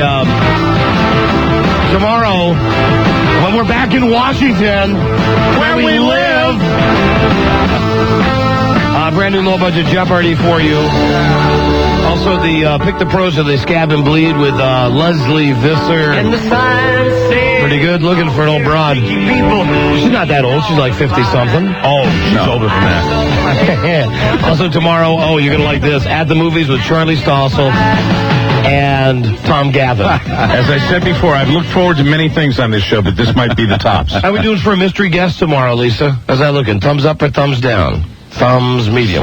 We don't know. Chance an in-studio mystery guest tomorrow. That's exciting. And we'll have our newsmaker of the week, of course. Now, look at this. After all that stuff we were going through, all the ridiculous boyfriend-girlfriend stuff about the cities, we finally did get, let's say hello to Rashida, who answered the phone there at the Newport Center Mall. Hey, Rashida. Yes. Hi, baby. Thank you. Hi. Thank you for listening to the show. And you are at the phone booth by McDonald's, right? I'm about the barrels. Yeah, that's right. Okay, that's the same phone booth on the first floor. Yes. Okay, so you've already won a prize. Okay. Now, John, I don't know the layout of the mall. You got to come here and give me a guesstimate about distance. How far it is to the next phone booth. Okay. Johnny, how far is it? You got to go about 100 feet, and then you got to go up an escalator, and then you got to go another 20 feet. All right, now, John, if someone really ran full speed, how long do you think it would take them to get there? I'd say about 30 to 45 seconds. Okay. Very good. Here's the decision for you to make right now, Rashida. Okay. And Rashida, where do you live? I live in Jersey City. All right, now, Rashida, you've already won the Boogeyman DVD and prize pack. Okay. Boogeyman is on sale now at stores everywhere for Halloween. Okay. If you can make it to the next phone booth, you know what, Rob? We should probably call the next phone booth now. Or if it rings too many times... If it rings 5 times, it'll go to that fax machine sound. So I think if we start dialing when you send her, we'll be okay. Here's the deal, Rashida. Right now, you can keep your Boogeyman prize, your DVD, and you can walk away a winner. Okay. Or you can gamble. Uh-huh. If you make it to the phone booth on the second level, on the second floor up there, if you do that within 30 seconds, I'll give you a round-trip airfare anywhere in America. Okay, I'm going to take it. I'm going to gamble. And she's going to go for the gamble. Go for the gamble. Okay, hold on. Wait, let's see if we get the line to ring. This will be very exciting. Ready when you are. Okay, and Rashida, are you ready? Yes. Go, honey, go. Go. Time starts now. Go. And she's off. 4 seconds. There she goes. Okay. You got it ringing? Put it on. Okay. Beautifully executed. 10 seconds. She got 30 seconds to answer the phone. Technically, now she has 20 seconds.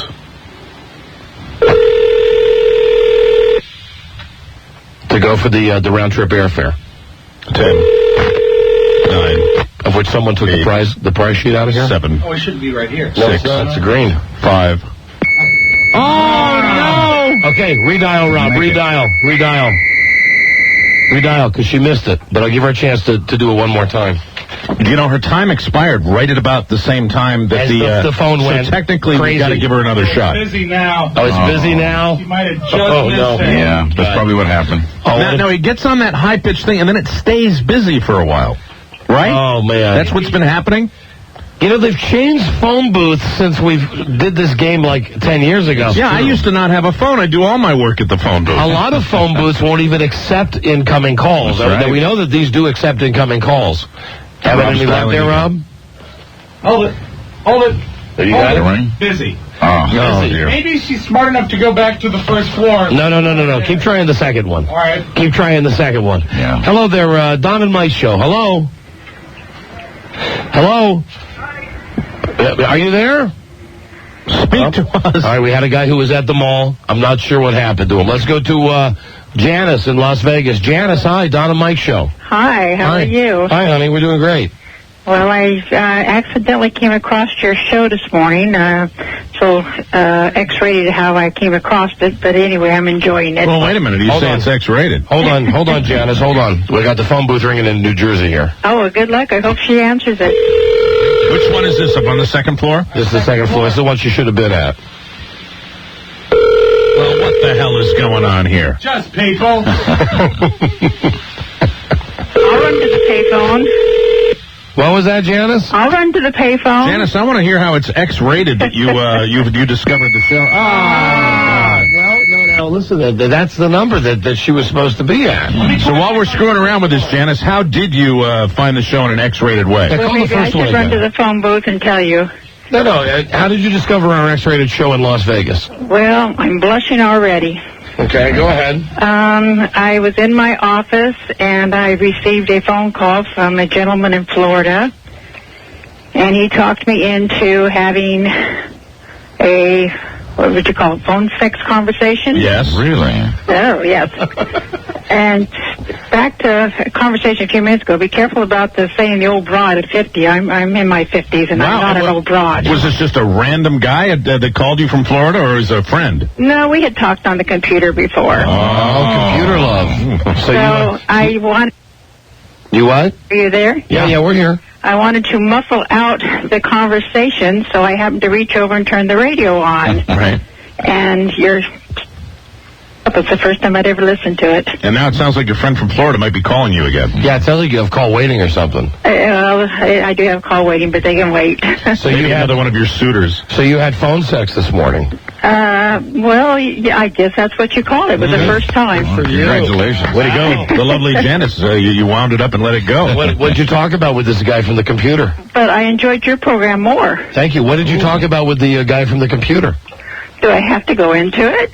Yeah, I mean, keeping in mind you're on the radio, what'd you talk about? Well, that's why, I don't know who might be listening to it. Did you talk about what you would do to him or what he would do to you? Well, he started the conversation off of what he would do to me, and I just jumped right in there, and he said, oh, wow, you're a naughty girl. Crazy old broad. When he was talking to you, did you do anything while he was talking to you? Well, no. What prize do I win if I tell you? Can I run down here to the mall or the phone booth and answer it? Let me just put it this way. Did you thumb through your yellow pages while he was talking to you? Yes. Oh, you did. Did you use a pencil? Well, no. Living in Vegas, we have several adult stores, and I think I'll go down and visit a few. There you go. All right, fantastic. Well, listen, Janice, thank you for the call. Okay, but I wanted to tell you about my quick adventures of winning vacations. Really, honey? I lived in California, and I won 2. Both vacations were to Disneyland and San Diego. I moved to Vegas. I won 2 vacations. Both of them were to Las Vegas. Now, I think a girl like that needs to win a trip to somewhere in the United States outside the area. Goodbye. You're just a prize pig. Goodbye. Keep trying. Bye. Have a good day. Just a prize pig. And Rob, what is happening with? We lost Rashida out there at the mall in New Jersey. What? Hold on. Oh, you got the tone again? She's not answering either phone now. Oh, this is a very very big disappointment. You know what? Rashida still gets the Boogeymen CD. Good. But we're going to have to retool the phone booth Olympics if we're going to have people running from phone booth to phone booth if it only rings 5 times. Yeah, we're going to maybe, it might be an appropriate time for a city-to-city challenge. Yeah. Oh, my God. Hello. Don and Mike Show. I finally found Broyhill. He was hiding in my butt. What the hell was that? I don't know. Hello, Don and Mike Show. Hi, Don, Mike. Yeah, hi there. Calling blindly from Florida. I listened to you and tape delay down on this piece of crap station down here. Okay, hi. I heard the pumpkin show yesterday. Yeah. How careful you had to be dancing around words and stuff. Mm-hmm. And I just happened to be watching OJ on Court TV. They can drop the F-bomb and the S-bomb on that station. Yeah, I know they can. That is such bull. I know, it's bull. And I really want to say it's bull S. You're right. Eric. Hi, Eric. Hey, guys. Hey. I'm calling from New York. Hi there. Hey, listen, the reason why it's done that way with the Bell Atlantic thing, it's so drug dealers don't use the phones. Right. Yeah, that's the idea, yeah. You know, so they don't get calls back on it.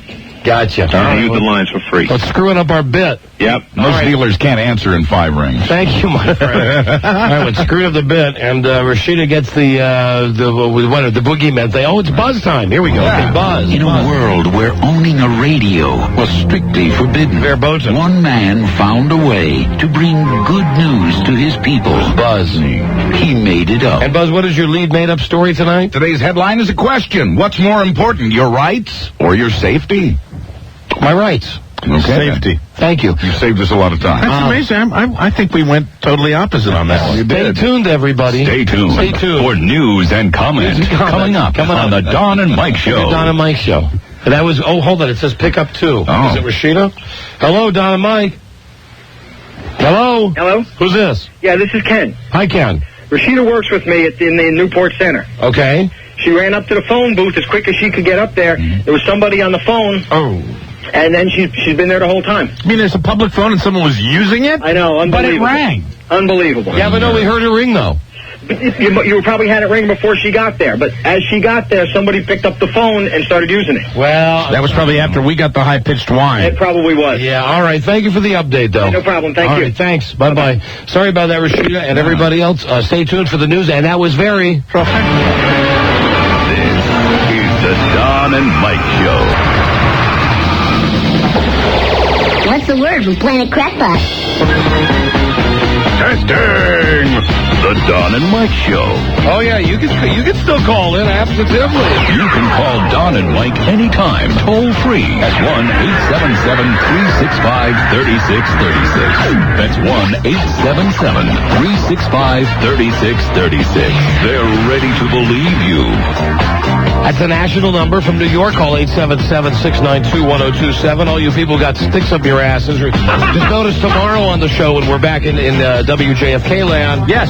Why don't you notice tomorrow when I give out the national line, and then I say, and from D.C. call. Right. And I give the special D.C. number. Yeah, and we mentioned that next week we are bowling in the D.C. area in Annandale, Virginia. Right. So get the stick out of your ass. Don't be so defensive. Hey, Rashida. We finally found Rashida at the mall.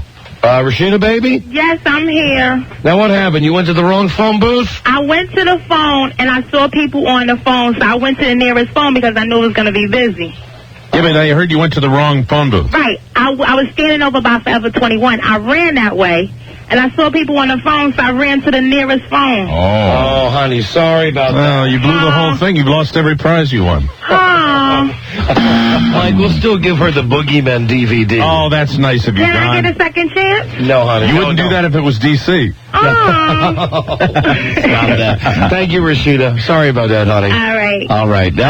Bye-bye, honey. Here is Guy Birdley. Hi, Guy. Hi, Don and Mike. The police will soon have new powers to tap phones, watch the internet, and search homes. Good. After weeks of arguing, the A-words frightened lawmakers into passing a bill the president could sign as soon as tomorrow. Critics of the bill say it wipes out the civil liberties of law-abiding Americans. No, if you're not doing anything wrong, you don't need civil liberties. Supporters say it's a necessary tool to ensure the safety of law-abiding Americans. The new law would expire in 2005 unless Congress votes to keep it on longer. President Bush wants the changes to be permanent. Well, see, now, the way you did the tease was not fair. When you asked now we're agreed. When you asked the tease, what was the tease? Would you prefer safety or rights? And I said rights because I want my civil rights. Sure, everybody. I want my rights as a person.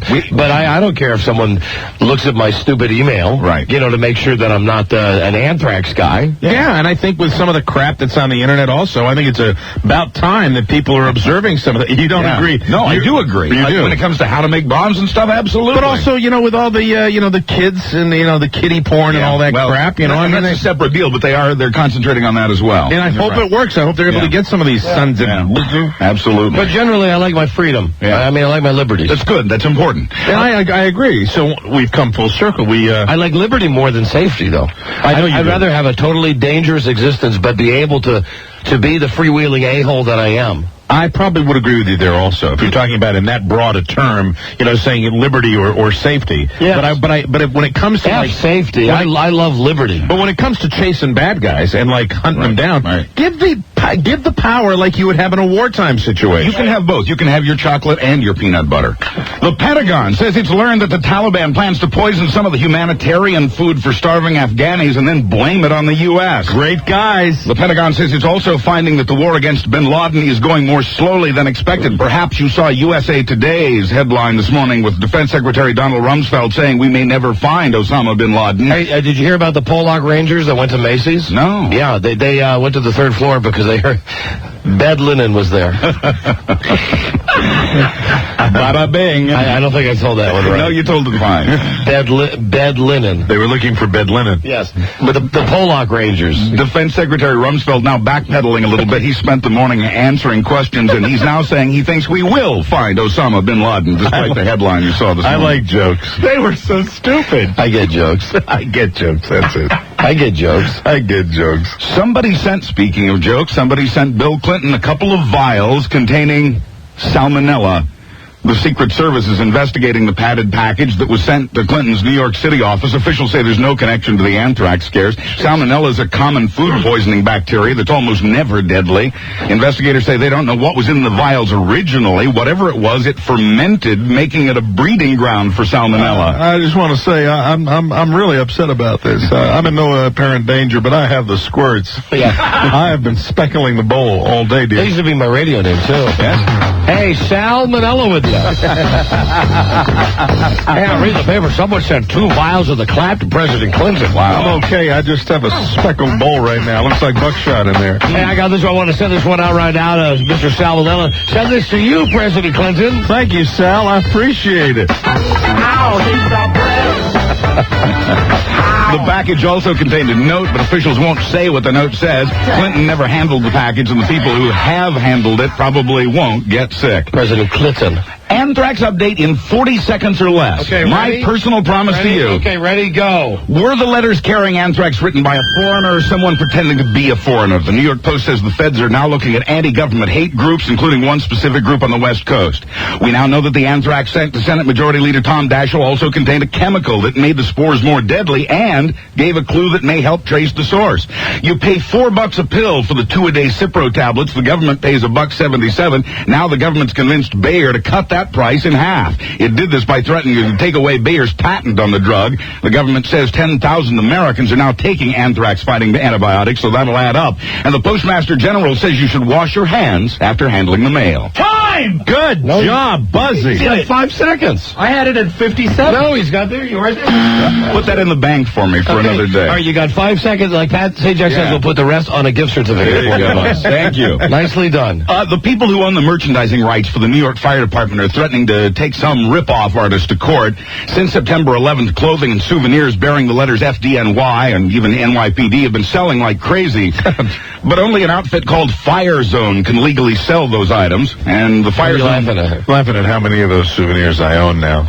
You mean the fake ones? I bought 2 new hats today. Oh, I like on the street. You bought them I on the like street? wearing the FDNY and the NYPD. I can't help myself. You bought them on the street? I bought them on the street. I was going to get you the real deal. Really? Yeah, I'm going to call. Well, no, I'll take that too. Would it kill you to wear a D.C. Police Department hat? I will wear a D.C. Police Department hat next week. Sure. Thank you. The fire zone's losing money to vendors on the street who are selling imitations at lower prices. When you buy an authorized FDNY baseball cap for $16, every penny goes to the city's fire safety education program. I didn't know that. Authorized vendors include Macy's, Bloomingdale's, and People magazine. Mine says DKNY on it. It looks good. It matches your handbag. Twice the price. Hello, Don and Mike Show. Hello.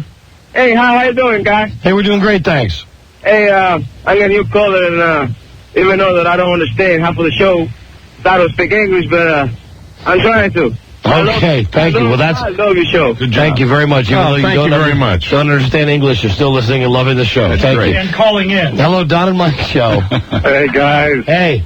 Uplifting my afternoon big time. Give me liberty or give me death. God bless America. Very good. This man on the side of liberty. Don't infringe on his rights. Amen. Lord. Thank you, my friend. Buzz, got a break? More news, more comments coming right up. This is the Don and Mike Show. A bitter cold night. The Giants, with a victory against the Eagles tonight, could reduce the edge to a half a game. Not on camera now. We're in Philadelphia at Franklin Field. The score, the New York Football Giants 13, the Philadelphia Eagles 9. Remember, ring on, say what you must, then ring off. Right. The Don and Mike Show. Right. Hello, Don and Mike Show. Hi, it's me. Yeah, hi, it's you. Hi. Hi, I'm calling from the time machine, guys, to tell you what a great show it was yesterday. Oh, thanks. Where you calling from? Pennsylvania. Beautiful. Thank you. Appreciate it. Yeah, lots of people loved the Pumpkin Love Show yesterday. Pumpkin Love. Hello, Don and Mike Show. Yeah, I'm trying to win the plane tickets. Oh, wait, you gotta wait for the touchstones, my friend. All right. We ain't done yet. Hello, Don and Mike Show. I am caller 100. Don't see everybody's getting a little overeager. I'm from the future, man. I can't help it. It's the fact we're giving away the plane tickets. Everybody wants the plane tickets. That's great. Just hold on to your nuts. That just shows me America's getting its confidence back. Buzz, what else you got there in your sack-o news? Well, as we mentioned earlier, the jury sided with O.J., as juries often do, in his Florida road rage trial. As juries often do. I like that. Juice patted his chest and lipped the words, "Thank you," after he was found not guilty. Thank you. Last night. He could have gotten 16 years for felony auto burglary and misdemeanor battery after an argument with another driver. Juice. The other driver claimed Simpson reached into his car and grabbed his glasses, scratching his face. Simpson won the hearts of the jury after a prosecutor suggested he was lying, quoting Simpson on the stand, "I've never been accused of being an actor." Oh, God. They like that. All right, now call in. Listen, 877-365-3636, 877-692-1027, caller 100. You get the airfare. My displeasure is not at the contest. No. With OJ, so, and how stupid is the goddamn jury? They laughed. They loved that. They love it. Oh, so give me the line again. What did he say? He said, "I've never been accused of being an actor." Not guilty. Not guilty. Would you sign this for me? Sign this for me, please. Sign my football, please. Oh, not guilty. I love you. OJ, you're my hero. Even though you killed somebody, I love you. Simply charming. A former New York cop who's also a fitness coach for the Yankees was picked up in Florida yesterday for questioning in a sexual battery case. On October 5th, 34-year-old Brian McNamee was reportedly spotted in a hotel swimming pool with a nude 40-year-old woman who reportedly cried, "Help me." It was 4 o'clock in the morning. Quoting a St. Petersburg policeman, the manager said it looked like he was having sex with the woman. This guy works for the Yankees? Yeah, he's a fitness coach for them currently. I won't make any jokes about if he got to second base or... There you go. But I'm wondering, he's in the pool and she's naked. Yeah, with the 40-year-old woman at 4 o'clock in the morning. And she reportedly cries, "Help me." Oh. Yeah, so who knows? You raise some legitimate questions. Yeah, so say, "Oh, help me, man." I know what you're thinking. Right, help me. But yeah, it's all Lord, help me. Lord, help me. Or it's, "Help me!" Yeah, right. Police say they're trying to find out how the date rape drug GHB got into her system. Oh, okay. Take it all back. Another Yankee employee was also present, the team's video photographer. He's considered a witness and is not charged with anything. As the New York Yankees pep rally yesterday went on. Mayor Giuliani seemed Did they show that video at the pep rally yesterday? No. Actually, as far as we know, there is no video. Oh, you've been great fans. We're really excited about going to the World Series again. Now, take a look at this videotape of this naked lady in the pool. On the Jumbotron. At yesterday's pep rally, Mayor Giuliani seemed to be focused on money. The city's lost hundreds of millions of dollars since the attack, and the mayor's been looking for ways to make up the difference. The mayor told the crowd yesterday that the games played here and the upcoming World Series could bring $100 million into the city. Quoting him, starting Monday, there'll be a huge number of people coming into the city to cover the series. The national media, the international media. It means a lot of people stay in hotels. It's a big boost to the economy.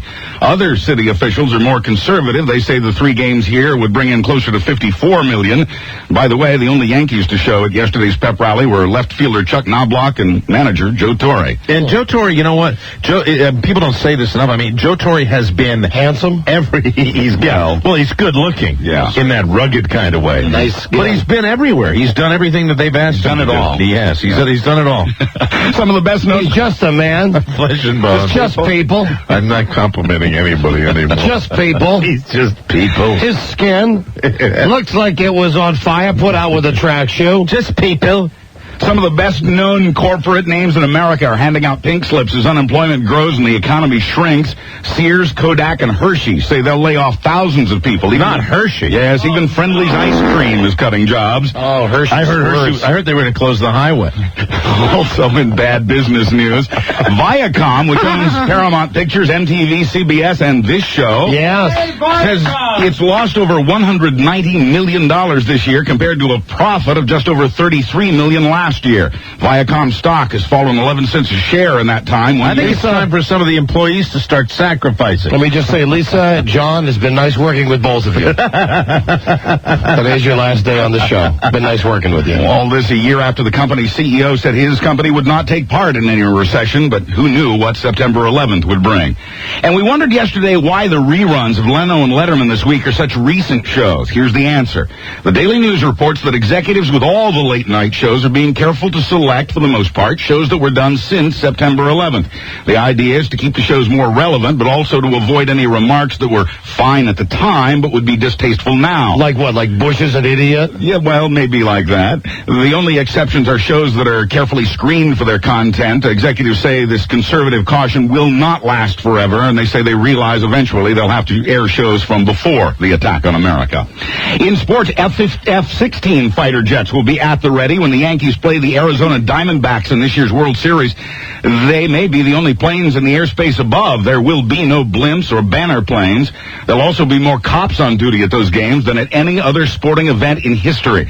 And there will be 106 TV cameras, not for the broadcast, but for security. Quoting one security official, we can follow anyone throughout the ballpark with our camera system. There'll be a lot of good nose-picking footage. Yeah. The series opens Saturday and Phoenix Game 2 is there on Sunday. Imagine what you see at a big game like that. Everything. A-picking. Yeah, you see people doing it probably. Yeah, probably. Yeah, right. Finally, these are not your crotch picking. Yeah, a lot of that. Eating. Vomiting.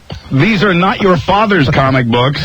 Ever since the 1950s, comic book makers have stuck to a code of ethics that said good would always win over evil, battles would be fought only against aliens or mutants, and that, quote, females be drawn without any exaggeration of physical attributes. Right. This year, the biggest comic publisher, Marvel, stopped following those guidelines. Have their sales gone up? They sold out the first 2 issues of 3 new storylines. Yeah, good for them. They plan to keep Spider-Man, the X-Men, and the Incredible Hulk pretty much the same, but there Spider-Man with his huge junk. How's Badgie Woman doing? I don't. She's coming, so to speak. And there are no limits on Fury, Alias, and U.S. War Machine. In those comics, Fury swears like a sailor, and how about Nipple? And Captain America gets caught with a groupie. Oh. I'm Buzz Burbank on the Don and Mike Show. Wow, Captain America. Very nice. Great show. Thank you, everybody, for all the calls today. Tomorrow, what's tomorrow? Oh, yeah, tomorrow, we've got the special newsmaker guest. Right. Then we've got a mystery guest. What's that, Lisa? Still 50-50 on the mystery guest? Maybe so. Brand new low-budget Jeopardy. We'll pick the pros so they scab and bleed tomorrow. And, oh, yes, at the movies with Charlie Stossel and Tom Gaffin. All of that on tomorrow's episode when we are live from Washington, the most powerful city in the world. Hello, Don and Mike Show. Hi, I'm caller 100. Yes, you are. What's your name? Angelina. Hi, Angelina. Where are you from? Brooklyn. From the greatest city in the world. The most greatest city in the world. The most greatest. Wonderful. Listen, honey, you've won round-trip airfare anywhere in the contiguous United States from Orbitz.com. Visit Planet Earth via Orbitz.com. That's Orbitz with a Z, the travel site with the most low fares, proudly created by the world's leading airlines. Have a great vacation. Go to Florida or something, okay? Thank you. Well, how do I get it? Hey, now that's the first time we've heard that from New York. Yeah, how do I get it? GIT, how do I get it? Well, we put you on hold and some nice person tells you. Hold on a second, honey. Thank you so much. Thank you. Thanks for listening. We will see you tomorrow with a new episode, everybody. Thank you. And good day to you, sir. Good day to you, sir. Good day to you, sir. Good day to you, sir. And good day to you, sir. Good day to you, sir. And please throw your hand in the air, Rob, just like Sydney. Tyler Moore. You might just make it after all.